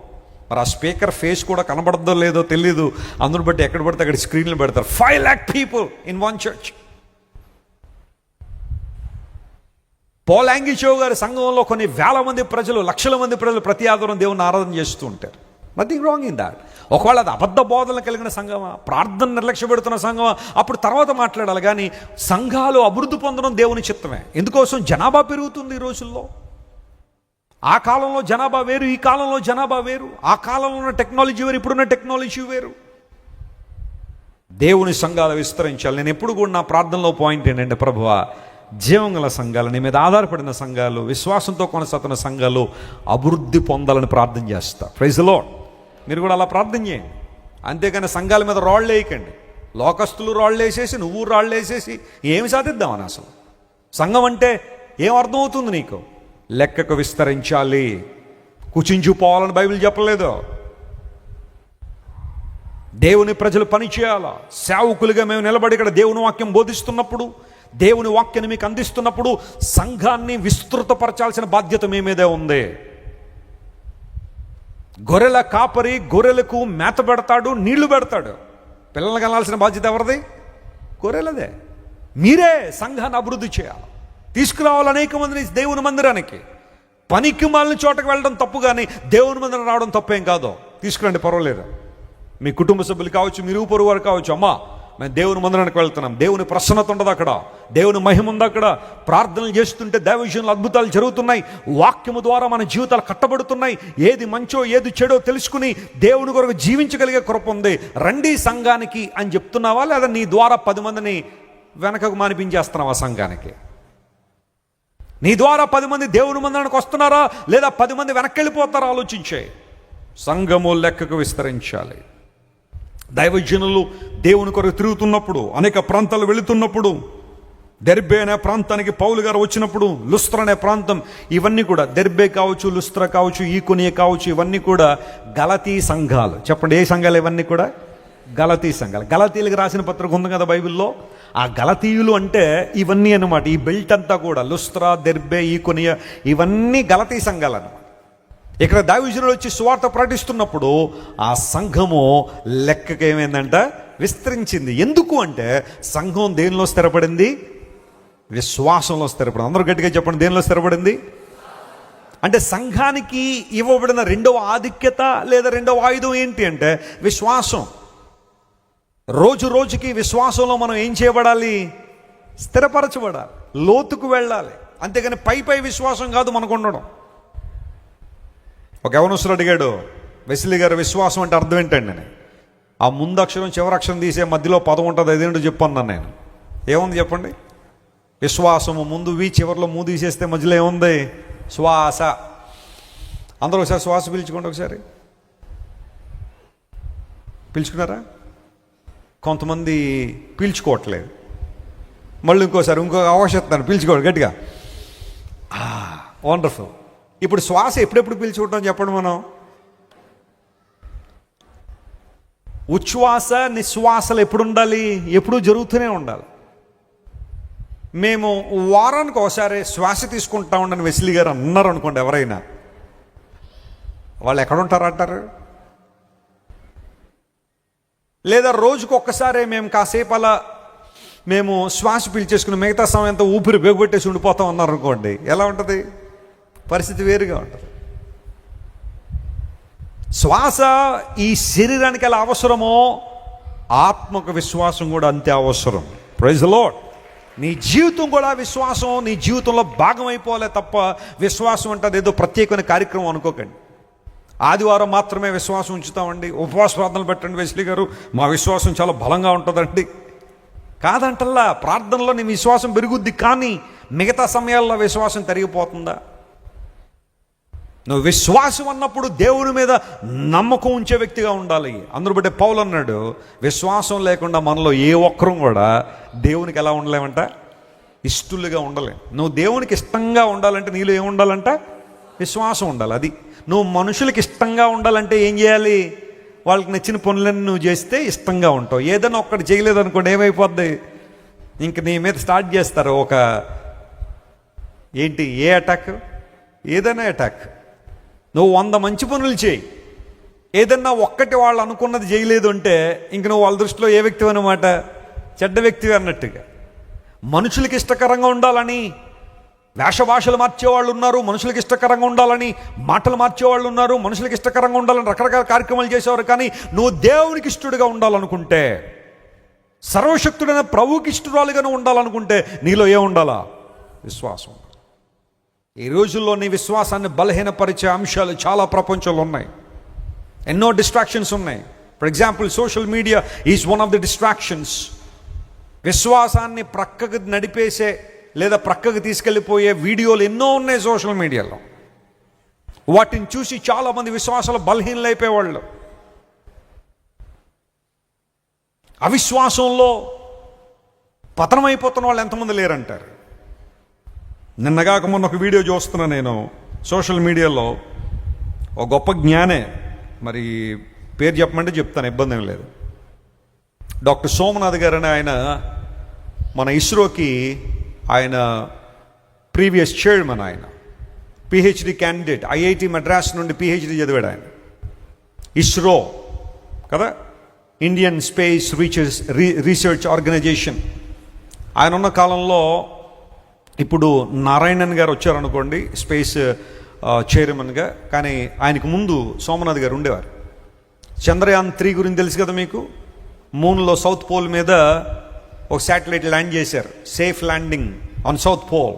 చంద్రయాన్ 3 మిషన్ డైరెక్టర్ ఆయన. చాలా జ్ఞానం. ఐఐటి మెడ్రాస్లో పిహెచ్డి అంటే చాలా అంశాల మీద అవగాహన ఉంటుంది. ఆయన మొన్న రీసెంట్గా ఒక పాడ్కాస్ట్లో మాట్లాడుతున్నాడు, నేను దేవుణ్ణి నమ్మనన్నాడు ఆయన. అసలు దేవుడు అనేవాడే లేడన్నాడు ఆయన.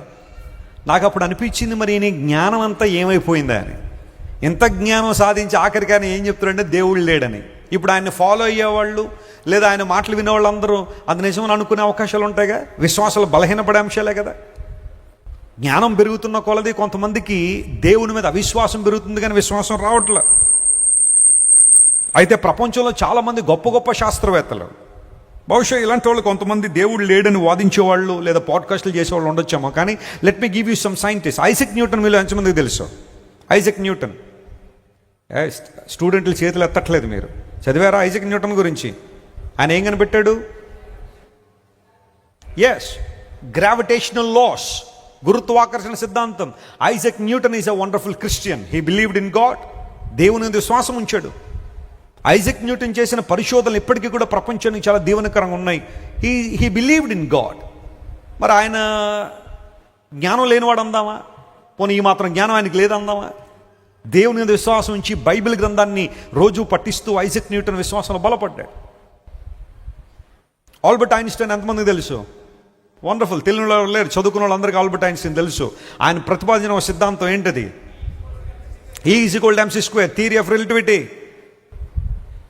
ఆయన ఒక సందర్భంలో ఏమంటారో తెలుసా? Albert Einstein, the more I study science the more I believe in God. నేను ఎంత ఎక్కువగా సైన్స్ చదువుతుంటే, అందులో అనేక విషయాలు నేను గ్రహిస్తుంటే, ఇవన్నీ సృష్టికర్త వైపు నన్ను నడిపిస్తున్నాయి అన్నాడు. ఎందుకోసం? Science is nothing but researching on the laws of nature. ఈ ప్రకృతి నియమాల మీద మానవుడు అధ్యయనం చేయడం సైన్స్ అయితే, అసలు ఆ ప్రకృతిని సృష్టించింది ఎవరంటే ప్రభు అయిన దేవుడే. హల్లెలూయా. ఆయన యందు విశ్వాసం ఉంచడం ఇంకా గొప్ప విషయమే. ఇలాంటి గొప్ప గొప్ప వ్యక్తులు, గొప్ప స్థానాల్లో ఉన్న వాళ్ళు కొంతమంది 4-5 వచ్చి దేవుడు లేడు దేవుడు లేడని పాడ్కాస్టులు చేస్తే చాలామంది యువత బహుశా అదే నిజం అనుకుంటారేమో. Isaac Newton, Galileo, Maxwell, John S Kepler, ఇలాంటి గొప్ప గొప్ప శాస్త్రవేత్తలందరూ కూడా దేవుడు ఉన్నాడని, బైబిల్ సత్యమని, బైబిల్ గ్రంథం గొప్పదని నమ్మిన వారు. లూయిస్ ప్యాచర్ కావచ్చు, ఇంకా చాలామంది, ఫెర్డినాండ్ కాక్ కావచ్చు, మైక్రోబయాలజీ స్టార్ట్ చేసిన వ్యక్తి, లేదంటే ఆ యొక్క మైక్రోబయాలజీని ప్రపంచానికి అందించిన వ్యక్తి. విలియం హార్వే 1616లో మానవుని గుండె గురించి అనేక విషయాలు తెలియజేసే ప్రపంచానికి. ఇలాంటి ఎంతమంది పేర్లు చెప్పమంటారు? ఇలాంటి వాళ్ళందరూ కూడా బైబిల్ చదివి దీని నుండి మేము చాలా విషయాలు నేర్చుకున్నాం, దేవుని దగ్గరగా వచ్చామని చెబుతుంటే, కొంతమంది రోజుల్లో దేవుడు లేడని వాదించడం ద్వారా యువతను ప్రభావితం చేయాలని ఆలోచన. నమ్మండి ప్రియ దేవుని పిల్లరా. అపోస్తలుడైన పౌలు సందర్భాలు అంటాడు, దేవుని దగ్గరికి వచ్చేవాడు ఆయన ఉన్నాడని, ఆయన వెదకు వారికి ఏమిస్తాడని, ఫలము దయచేస్తాడని. ఏం చేయాలా? నమ్మాలి. When you come to God, you must believe that God exists and He gives reward for those who seek after Him. ఎవరైతే ఆయన వెతుకుతారో, ఎవరైతే ఆయన దగ్గరికి వస్తున్నారో, వారికి ప్రతిఫలం ఇచ్చే దేవుడు నమ్మాలని బైబిల్ సెలవిస్తూ ఉంది. ప్రభుత్వం అయితే ధన్య, నేను ఒక చిన్న సిరీస్ స్టార్ట్ చేశాను. చిన్న చిన్న క్వశ్చన్స్, వాటికి బైబిల్ నుంచి హిస్టారికల్గా సమాధానాలు ఇవ్వడం. మీలో చాలామంది మా ఇన్స్టాగ్రామ్లో చూసుంటారు దేవుడు గురించిన విషయాలు. ఈ వారంలో ఇంకా చాలా వీడియోస్ వస్తున్నాయి, చూడండి, షేర్ చేయండి, అలాంటివి షేర్ చేయండి. చాలామంది పిల్లలకి ఎన్నో క్వశ్చన్స్ ఉన్నాయి. When God created everything, who created God? దేవుడు సమస్తాన్ని చేస్తే దేవుణ్ణి ఎవరు కలుగు చేశారు? ఈ వారంలో దానికి ఆ ప్రశ్నకు సమాధానం వస్తుంది. చాలామంది చిన్నపిల్లలు బహుశా ప్రశ్నలు ఉండొచ్చేమో, అలాంటి వీడియోలు పరిచయం చేయండి. దేవుడు గొప్ప కార్యాలు చేయబోతున్నాడు. విశ్వాసం క్రైస్తవ్యంలో చాలా ప్రధానమైనది. విశ్వాసం. దేవుని దగ్గరికి వచ్చేవాడు ఆయన ఉన్నాడని నమ్ముతున్నాడు, ఆయన ప్రతిఫలం ఇచ్చేవాడని నమ్మాలి. ఇదే విశ్వాసం కడ వరకు కొనసాగాలి. నువ్వు ఆదివారం విశ్వాసంలో బలంగా ఉండి, పుట్టినరోజున విశ్వాసంలో బలంగా ఉండి, క్రిస్మస్ రోజున విశ్వాసంలో బలంగా ఉండి, లేదంటే నూతన సంవత్సరం మాత్రమే విశ్వాసంలో బలంగా ఉండి మిగతా రోజుల విశ్వాసంలో బలహీనంగా ఉన్నావా? జాగ్రత్త సుమ, అపవాదుని కబళిస్తాడు. విశ్వాసంలో బలహీనులు అయిపోతున్నావు అంటే దేవుని కార్యాలు చూడలేవు. ఒక మాట చెప్పి మిమ్మల్ని బలపరుస్తాను. యేసు ప్రభు ఈ భూమి మీద ఉన్న కాలంలో విశ్వాసంతో ఆయన ముందు నిలబడిన ప్రతి ఒక్కడు అద్భుతాన్ని మోసుకుని వెళ్ళిపోయాడు. దేవుని నామమునకు స్తోత్రం కలుగును గాక. It is your faith that brings miracles from the throne of grace. కృపా సింహాసనం. నీకు జీవితంలో అద్భుతాలు జరగాలంటే దేవుని మీద నీకేం ఉండాలి? అచంచలమైన విశ్వాసం ఉండాలి. Unshakable, unwavering faith you must exhibit and demonstrate when you come to the house of God. అవిశ్వాసంతో కూడా కొంతమంది యేసు ప్రభు ముందు నిలబడ్డారంట. వారు నిరుత్సాహం ముందు వెళ్ళిపోయారు. అంటే యేసు ప్రభు అంతటి వాడే వారి అవిశ్వాసాన్ని చూసి ఆశ్చర్యపడ్డారంట. కొంతమంది అలా ధైర్యారు ఈ రోజుల్లో. ప్రభువునే ఆశ్చర్యపరుస్తున్నారు. దేంతో? వారి విశ్వాసంతో కాదు. దేంతో? వారి అవిశ్వాసంతో. ఒకసారి ఓ పాస్టర్ గారు చర్చ్లో ప్రసంగం చేశారట. నరకమును నది నిరతముండునయో, ఆ ఘోర నరకమునందు పాపులు బాధపడుదురయ్యో అనే పాట అందుకుని ఆ రోజు ప్రసంగం అంతా దేనికోసం చేసిరో తెలుసా? నరకం కోసం చేశారట. నరకం అంటే ఎలా ఉంటుంది? నరకం ఎలా ఉంటుంది? నరకానికి వాళ్ళు వెళ్తారు, ఒకసారి వెళ్తే మళ్ళీ బయటికి రావడానికి లేదు, అది ఇదని ప్రసంగం అంతా చేసిన తర్వాత ఇంటికి వెళ్ళిన తర్వాత పాస్టమ్ గారిని పిలిచి సూట్ తీస్తూ, పాస్టమ్ గారు నరకం ఉంటుందంటారా అన్నాడంట ఆయన. ఇప్పుడు దాకా దేనికోసం ప్రసంగం? ఇంటికి వెళ్ళి ఏ ప్రశ్న అడుగుతున్నాడు? నరకం ఉందంటారంటే పాస్టమ్ గారు చాలా తెలివైన ఆమె ఏమని తెలుసా? ఎవరి కోసం ఉన్నా లేకపోయినా మీకోసం అయితే ఖచ్చితంగా ఉంటుందండి. ఎందుకోసం అంటే ఇప్పటిదాకా నరకం గురించి ప్రసంగం చేసి మళ్ళీ అది ఉందంటావా? నీ కోసం అన్న దేవుడు దాన్ని స్పెషల్గా తయారు చేసి ఉంచుంటాడు. నువ్వు అందులో పడ్డవే ఇంకా next. As a Christian we need to believe everything that is written in the Bible. క్రైస్తవునిగా మన బాధ్యత ఏంటో తెలుసా? బైబిల్లో రాయబడిన సమస్తం ఉందో ఏముంచాలా? విశ్వాసం ఉంచాలి. భక్సింగ్ గారి దగ్గరికి ఒకసారి ఒక యవనస్తుడు వచ్చి అడిగాడు. భక్సింగ్ గారు దైవజనుడా, బైబిల్లో అన్నీ నమ్ముతున్నాను కానీ ఒకటి నమ్మలేకపోతున్నానండి, అదేంటో తెలుసా యోనా చేప కడుపులో ఎన్ని రోజులు ఉన్నాడు అంత బైబిల్లో? 3 రోజులు ఉన్నాడని ఉంది. అది నేను నమ్మలేనండి అన్నాడట. అప్పుడు బక్సింగ్ గారు దైవజనుడు చెప్పిన మాట ఏంటి తెలుసా? యవనస్తుడా విను, చేప కడుపులో యోనా 3 రోజులు ఉన్నాడని బైబిల్లో ఉంది. అలా కాకుండా యోనా కడుపులోనే పెద్ద తిమ్మింగం 3 రోజులు ఉందని బైబిల్లో రాసి ఉంటే అది కూడా నేను నిర్భయంగా నమ్మేసేవాడిని అన్నాడు. స్తోత్రం చెప్పండి, హల్లెలూయా. అది కూడా నమ్ముతా నేను. ఎందుకోసం తెలుసా? అది ఎక్కడ రాయబడింది? బైబిల్లో రాయబడింది. కాబట్టి యోనా వెళ్ళి చేప కడుపులో 3 రోజులు ఉండటం కాదు, యోనా కడుపులోనే తిమింగలం ఉందని బైబిల్లో రాసుంటే అది కూడా నేను నమ్ముతాను. ఎందుకంటే నా దేవుడు ఎప్పుడు అబద్ధం ఆడేవాడు కాదు. My God is not a liar. ఆయన సత్యవంతుడు కాబట్టి దేవుని వాక్య సారాంశం కూడా ఏంటి చెప్పండి? సత్యమే. విశ్వాసం.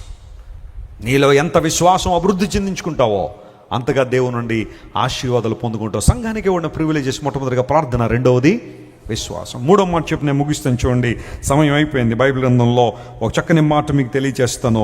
అపోస్తలుడైన పౌలు ఈ చక్కని మాటను తెలియచేస్తూ ఏమన్నాడు అని ఆలోచన చేస్తే, సంఘానికి ఇవ్వబడిన 3వ ప్రాముఖ్యత, కొరింథీయులకు రాసిన మొదటి పత్రిక 14వ అధ్యాయం 33వ వచనం చదువుతున్నా. ఆ మాట చెప్పి ముగింపు ప్రార్థన చేస్తాను. చూడండి, 1 Corinthians chapter 13:24. అలాగే పరిశుద్ధుల సంఘములన్నిటిలో, చూడండి, పరిశుద్ధుల సంఘములు అన్నాడు. ఏ సంఘం అంటే ఇది? పరిశుద్ధుల సంఘము. పరిశుద్ధుల సంఘములో దేవుడు సమాధానమునకే కర్తగా, దేవుడు సమాధానమునకే కర్త గాని అల్లరికి కర్త కాడు. అల్లరికి కర్త కాడు. God is the author of peace అనే మాట అక్కడ రాశాడు. దేవుడు సమాధానానికి కర్త.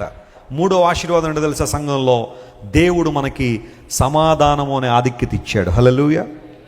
దేవుని సంఘంలో ఉన్న మనకు దేవుడు ఏమిస్తున్నాడు బహుమానంగా? సమాధానం. అసలు యేసు ప్రభు ఈ లోకానికి వచ్చిందే మనందరికి ఏమి ఇవ్వడానికి? సమాధానం ఇవ్వడానికి. నా యొద్దకు రండి, నేను మీకు ఏమిస్తాను? బూడిదిస్తానన్నాడు ఆయన. అమ్మ ఎలా తిరగండి నా వైపు. యేసు ప్రభు ఏమిస్తానన్నాడు ఆయన? మీ నా దగ్గరికి రండి, బూడిదిస్తానన్నాడు ఆయన. ఇచ్చిన వాళ్ళు ఉన్నారు కొంతమంది. అంటే సింబాలిక్గా వారు చెప్తుంది ఏంటంటే, భక్తుడా నువ్వు నా దగ్గరికి వచ్చేసరికి చివరి మిగిలేదేంటి నీకు? బూడిదే అన్న అర్థం అవట్లేదు చాలా మందికి. కానీ యేసు ప్రభు ఎవరికి బూడిద ఇచ్చినట్టుగా లేదు బైబిల్లో. ఆయన అనేక మందికి విడుదల ఇచ్చారు, స్వస్థత ఇచ్చారు, రక్షణ ఇచ్చారు, నిత్య జీవాన్ని ఇస్తానని వాగ్దానం చేసిన దేవుడు.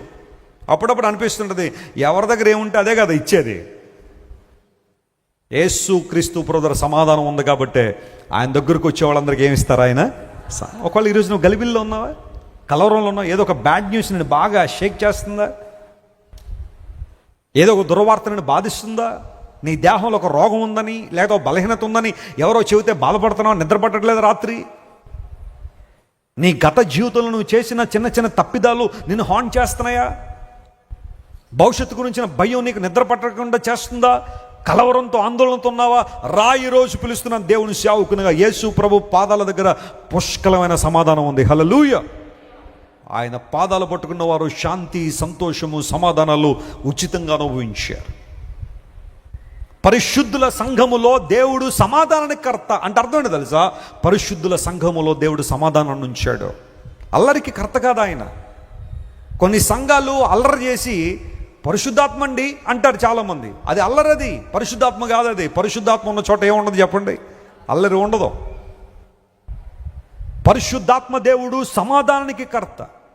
ఆయన సమాధానం ఇచ్చేవాడు, ఆయన ప్రశాంతతనిచ్చేవాడు, హృదయంలో ఉన్న గలిబిలను తొలగించేవాడు ఆయన. చాలామంది నాకు వ్యక్తిగతంగా ఫోన్లు చేయడం కానీ లేకపోతే ఈమెయిల్స్ కానీ రాసేవారు, వెసిలి గారు దేవుని వాక్యం దగ్గరికి రానంతకాలం మా జీవితాలు ఏదో గలిబిలి ఆందోళన, కానీ మీరు చెప్పే ప్రసంగాలు, దేవుని సందేశాలు మేము వింటున్నప్పుడు, వాక్యాధారితమైన ప్రసంగాలు మీరు అందిస్తుంటే ఆ మాటలు వింటుండగా దేవుడు మాకు గొప్ప సమాధానాన్ని మా జీవితం ఇచ్చాడండి, గొప్ప ప్రశాంతతను మాకు ఇచ్చాడండి. ఒకప్పుడు ఏంటో తెలియని గలిబిలి మమ్మల్ని తరుగుతూ ఉంటే ఈ రోజున దేవుని శాంతితో, ప్రశాంతతో మేము నింపబడ్డామని ఎంతోమంది సాక్ష్యాలు చెబుతుంటే నేను చాలా ప్రభువుని స్తుతిస్తాను. వాళ్ళు ఈరోజు ఇంకా నీ జీవితం గలిబిల్లో ఉందా, సమాధానం లేదా, రా ప్రభు దగ్గరికి. దేని గురించి చింతపడకూడదు, కానీ ప్రతి విషయంలో మీ విన్నపాలను ప్రార్థనా విజ్ఞాపనల ద్వారా ఎవరికి తెలియచేయండి? దేవునికి తెలియచేయండి. దేని గురించి మరి చింతపడద్దు. చింత అనేది ఒక క్యాన్సర్ వలె మనిషిని తినేస్తున్న ఈ రోజుల్లో చింత పడద్దు అని దేవుడు చెప్పాడంటే నువ్వు ఇంక చింతపడడానికి వీల్లేదు. ఒకవేళ ఈ పర్టికులర్ టైంలో కూడా నీ మనసులో ఏదో ఒక విషయం తిరుగుతుందేమో. నేను ఈ ప్రసంగం చెబుతున్న ఈ సమయంలో కూడా ఏదో ఒక విషయం కోసం నువ్వు బాధపడుతున్నావేమో, లేదా ఆ విషయం కోసం నువ్వు బాగా చింతపడుతున్నావేమో. ప్రకటిస్తాను దేవుని సేవకునిగా, వేసాయి ఆయన మీద నీ భారం, వేసాయి ప్రభువు మీద నీ భారం, వేసాయి. ఒక ఫ్లైట్లో కూర్చున్నప్పుడు మన భారం అంతా ఎవరి మీద వేసేస్తాం చెప్పండి? ప్రక్కోళ్ళ మీద. కొంతమంది పక్కల మీద పడిపోతుంటారు వీళ్ళు కూర్చొని, నిద్రపోతా, మళ్ళీ సారీ అండి సిస్టర్, సారీ అండి, ఎక్స్క్యూజ్ మీ అండి. ఫ్లైట్లో కూర్చున్నాడు, మరి భారం అంతా ఎవరి చేతిలో పెడుతున్నాం? పైలట్ గారి చేతిలో పెడతాం. మనలో ఏ ఒక్కరు పైలట్ని చూసామండి ఎప్పుడైనా? ఆయనకు ఒక వే ఉంటుంది, దానిలోంచి వచ్చి ఫ్లైట్లోకి వెళ్ళిపోతాడు, కాక్పిట్లోకి వెళ్ళిపోతాడు. కానీ వీ బిలీవ్ ఇన్ పైలట్. ఆ పైలట్ ఎందు విశ్వాసంతో ఆయన జాగ్రత్తగా ఎక్కడ తీసుకెళ్తాడని, మన గమ్యానికి చేరుస్తాడని నమ్ముతాం. ఒక బస్సు ఎక్కేటప్పుడు డ్రైవర్ గారిని నమ్ముతాం. ఒక హాస్పిటల్కి వెళ్తే ఒక డాక్టర్ మీద మన భారం అంతా వేసేస్తాం. అమ్మా ఈ ట్యాబ్లెట్ వేసుకో తగ్గిపోద్దంటే ఇంటికి తీసుకొచ్చి వేసుకుంటాను. ఎన్నోసార్లు మన భారాలు వాళ్ళ మీద వీళ్ళ మీద వేస్తున్నాం, కానీ ఎందుకు దేవుని మీద వేయటం లేదు? దేవుడు మన భారాన్ని భరించువాడు. సామెతల గ్రంథం 16:3 మాట ఉంటుంది, నీ భారము యెహోవా మీద మోపము, అప్పుడు నీ ఉద్దేశాలను ఏమవుతాయి? సఫలమవుతాయి. స్తోత్రం చెప్పండి, hallelujah. Your plans will be established.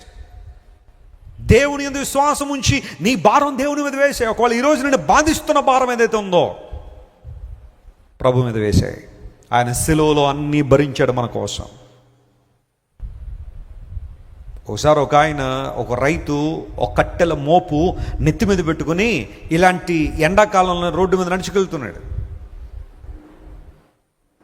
ఒక దొరగారు ఆ ప్రాంతంలో తిరుగుతున్నాడు. ఆయనకు ఒక గుర్రబండి ఉంది, దాంతో తిరుగుతూ రోడ్డు మీద వెళ్తుంటే ఈ ముసలాయన్ని చూశాడు. అయ్యో ఈ ఎండలో ఈ కట్టెల మోపు నెత్తి మీద పట్టుకుని తిరుగుతున్నాడు, చాలా బరువు భరిస్తున్నాడు, తనకి హెల్ప్ చేద్దామని చెప్పి ఆయన అన్నాడు, ఇగో బాబు తాతయ్య నా గుర్రబండిలో కూర్చో అన్నాడు. థ్యాంక్ యూ అయ్యగారు అని చెప్పి ఈయన గుర్రబండి మీద కూర్చున్నాడు. కొంత దూరం వెళ్ళిన తర్వాత దొరగారు ఆ బండి నడుపుతూ ఎందుకు ఇలా వెనక్కి తిరిగి చూస్తే ఈ ముసలాయన మీద ఆ కట్టెల మోపు ఇంకా అలాగే ఉంది. కూర్చున్నాడు కానీ కట్టెల మోపు ఎక్కడ పెట్టలేదు, కింద పెట్టలే, నెత్తి మీద పెట్టి కూర్చున్నాడు. అప్పుడు ఈ దొరగారు అన్నారు, బాబు ఆ నెత్తి మీద ఉన్న కట్టెల మోపు నువ్వు మొయ్యిలో పోతున్నావనే కదా నేను గుర్రబండి మీద కూర్చోమన్నాను, మళ్ళీ ఆ కట్టెల మోపు నీ నెత్తి మీద ఉందంటే ఆయన అంటాడు కదా, మీ గుర్రబండి దీన్ని మోయగలతో లేదు అని చెప్పి నా నెత్తి మీదే పెట్టుకున్నాను అన్నాడు. ఇప్పుడు దాన్ని మోస్తుంది ఎవరు? ఇప్పుడు చాలాసార్లు మనందరి పరిస్థితి అది కాదా? ప్రభు దగ్గరికి వస్తున్నాం, మన భారాలు మనమే మోస్తున్నాం. ప్రభు దగ్గరికి వస్తున్నాం, మన అవమానాలు మనమే మోస్తున్నాం. ప్రభు దగ్గరికి వస్తున్నాం, మన యొక్క ఆ నిందలు మనమే మోసుకుంటున్నాం. ప్రభు దగ్గరికి వస్తున్నాం, ప్రతిదీ మనమే మోసుకుని ప్రభువా నాకు ఎందుకు మేలు చేయట్లేదంటే ప్రభు అన్నాడు, ముందు ఆ భారం తీసి ఎవరి మీద వేశాయి? నా మీద. Can you caste out your anxiety upon Jesus today? Can you caste out your depression on Jesus today? Can you caste out your defeat on Jesus today? Can you caste out your weakness on Jesus today? ఈరోజు నీ బలహీనత, నీ depression, నీ anxiety, నీ చింత యేసుక్రీస్తు ప్రభు మీద నువ్వు మోపగలిగితే, ప్రకటిస్తున్నాను దేవుని సేవకునిగా, ప్రభు నీ జీవితంలో గొప్ప కార్యాలు చేయబోతున్నాడు. నమ్మిన వారు చప్పలు కొట్టి ప్రభువును మహిమపరచండి. God is gonna fill your life with His peace. దేవుడు తన సమాధానంతో, తన శాంతితో నింపి నీ జీవితంలో గొప్ప కార్యాలు చేస్తాడు. అందును బట్టే పరిశుద్ధుల సంఘములో దేవుడు సమాధానానికే కర్త కానీ అల్లరికి కర్త కాడు. సంఘానికి ఇవ్వబడిన 3 ఆధిక్యతలు ఏంటి చెప్పండి? 1 ప్రార్థన. ఎందుకోసం అంటే దేవుడు ప్రార్థనకి ఏమిస్తాడు? జవాబిస్తాడు. 2వది విశ్వాసము. విశ్వాసము ద్వారా విస్తరణ. ఆ మాట చెప్పండి, విశ్వాసము ద్వారా విస్తరణ. 3వది దేవుడు మనకేమి ఇచ్చాడు చెప్పండి? సమాధానం ఇచ్చాడు. ఈ సమాధానం ఎలాంటిదంటే లోకము ఇవ్వలేని సమాధానం. కళ్ళు మూసుకొని ప్రార్థన చేసుకుందాం. Everyone close your eyes. I would like to pray for you. ఇంతవరకు దేవుడు మనతో మాట్లాడిన ప్రతి మాటను మన హృదయాల్లో పదిలపరుచుకుంటూ ప్రభు వైపు మనం చూద్దామా? ప్రభువా నువ్వు శాంతినిచ్చువాడవయ్యా, ప్రశాంతతనిచ్చువాడవు ప్రభు అని అందరూ దేవుని వైపు మనం చూద్దాం. ఈ మేజర్ పట్టుకుని అందరూ ప్రభు వైపు చూడండి. దేవుడు సమాధానానికే కర్త కానీ అల్లరికి కర్త కాడు. ప్రార్థన అనే ఆయుధాన్ని ప్రభు మనకిచ్చాడు. ప్రార్థన ద్వారా గొప్ప కార్యాలు.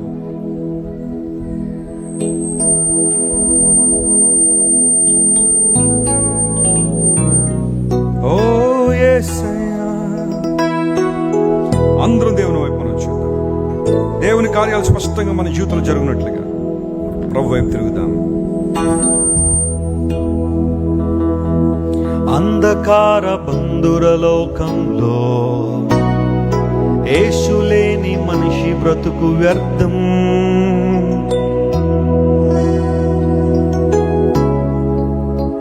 ఈరోజు మన జీవితాల్లో మేలు చేసే దేవుడు ఆయన.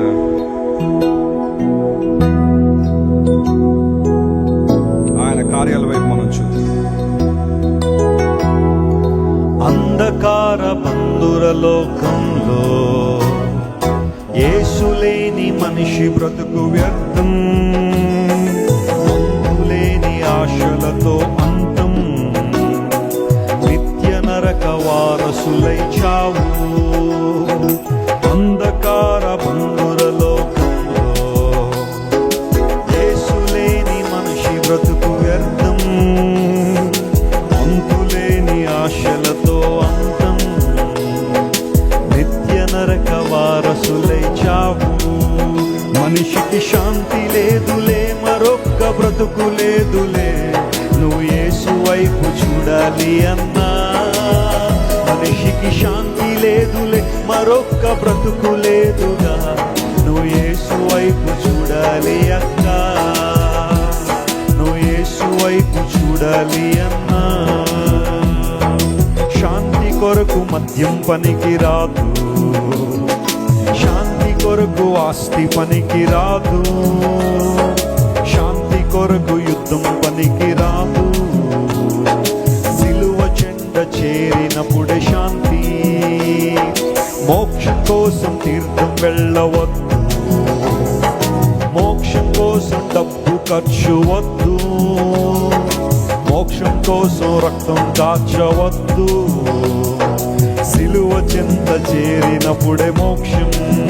మనిషికి శాంతి లేదుగా, మరొక్క బ్రతుకు లేదుగా, నువ్వు యేసు వైపు చూడాలి అన్నా.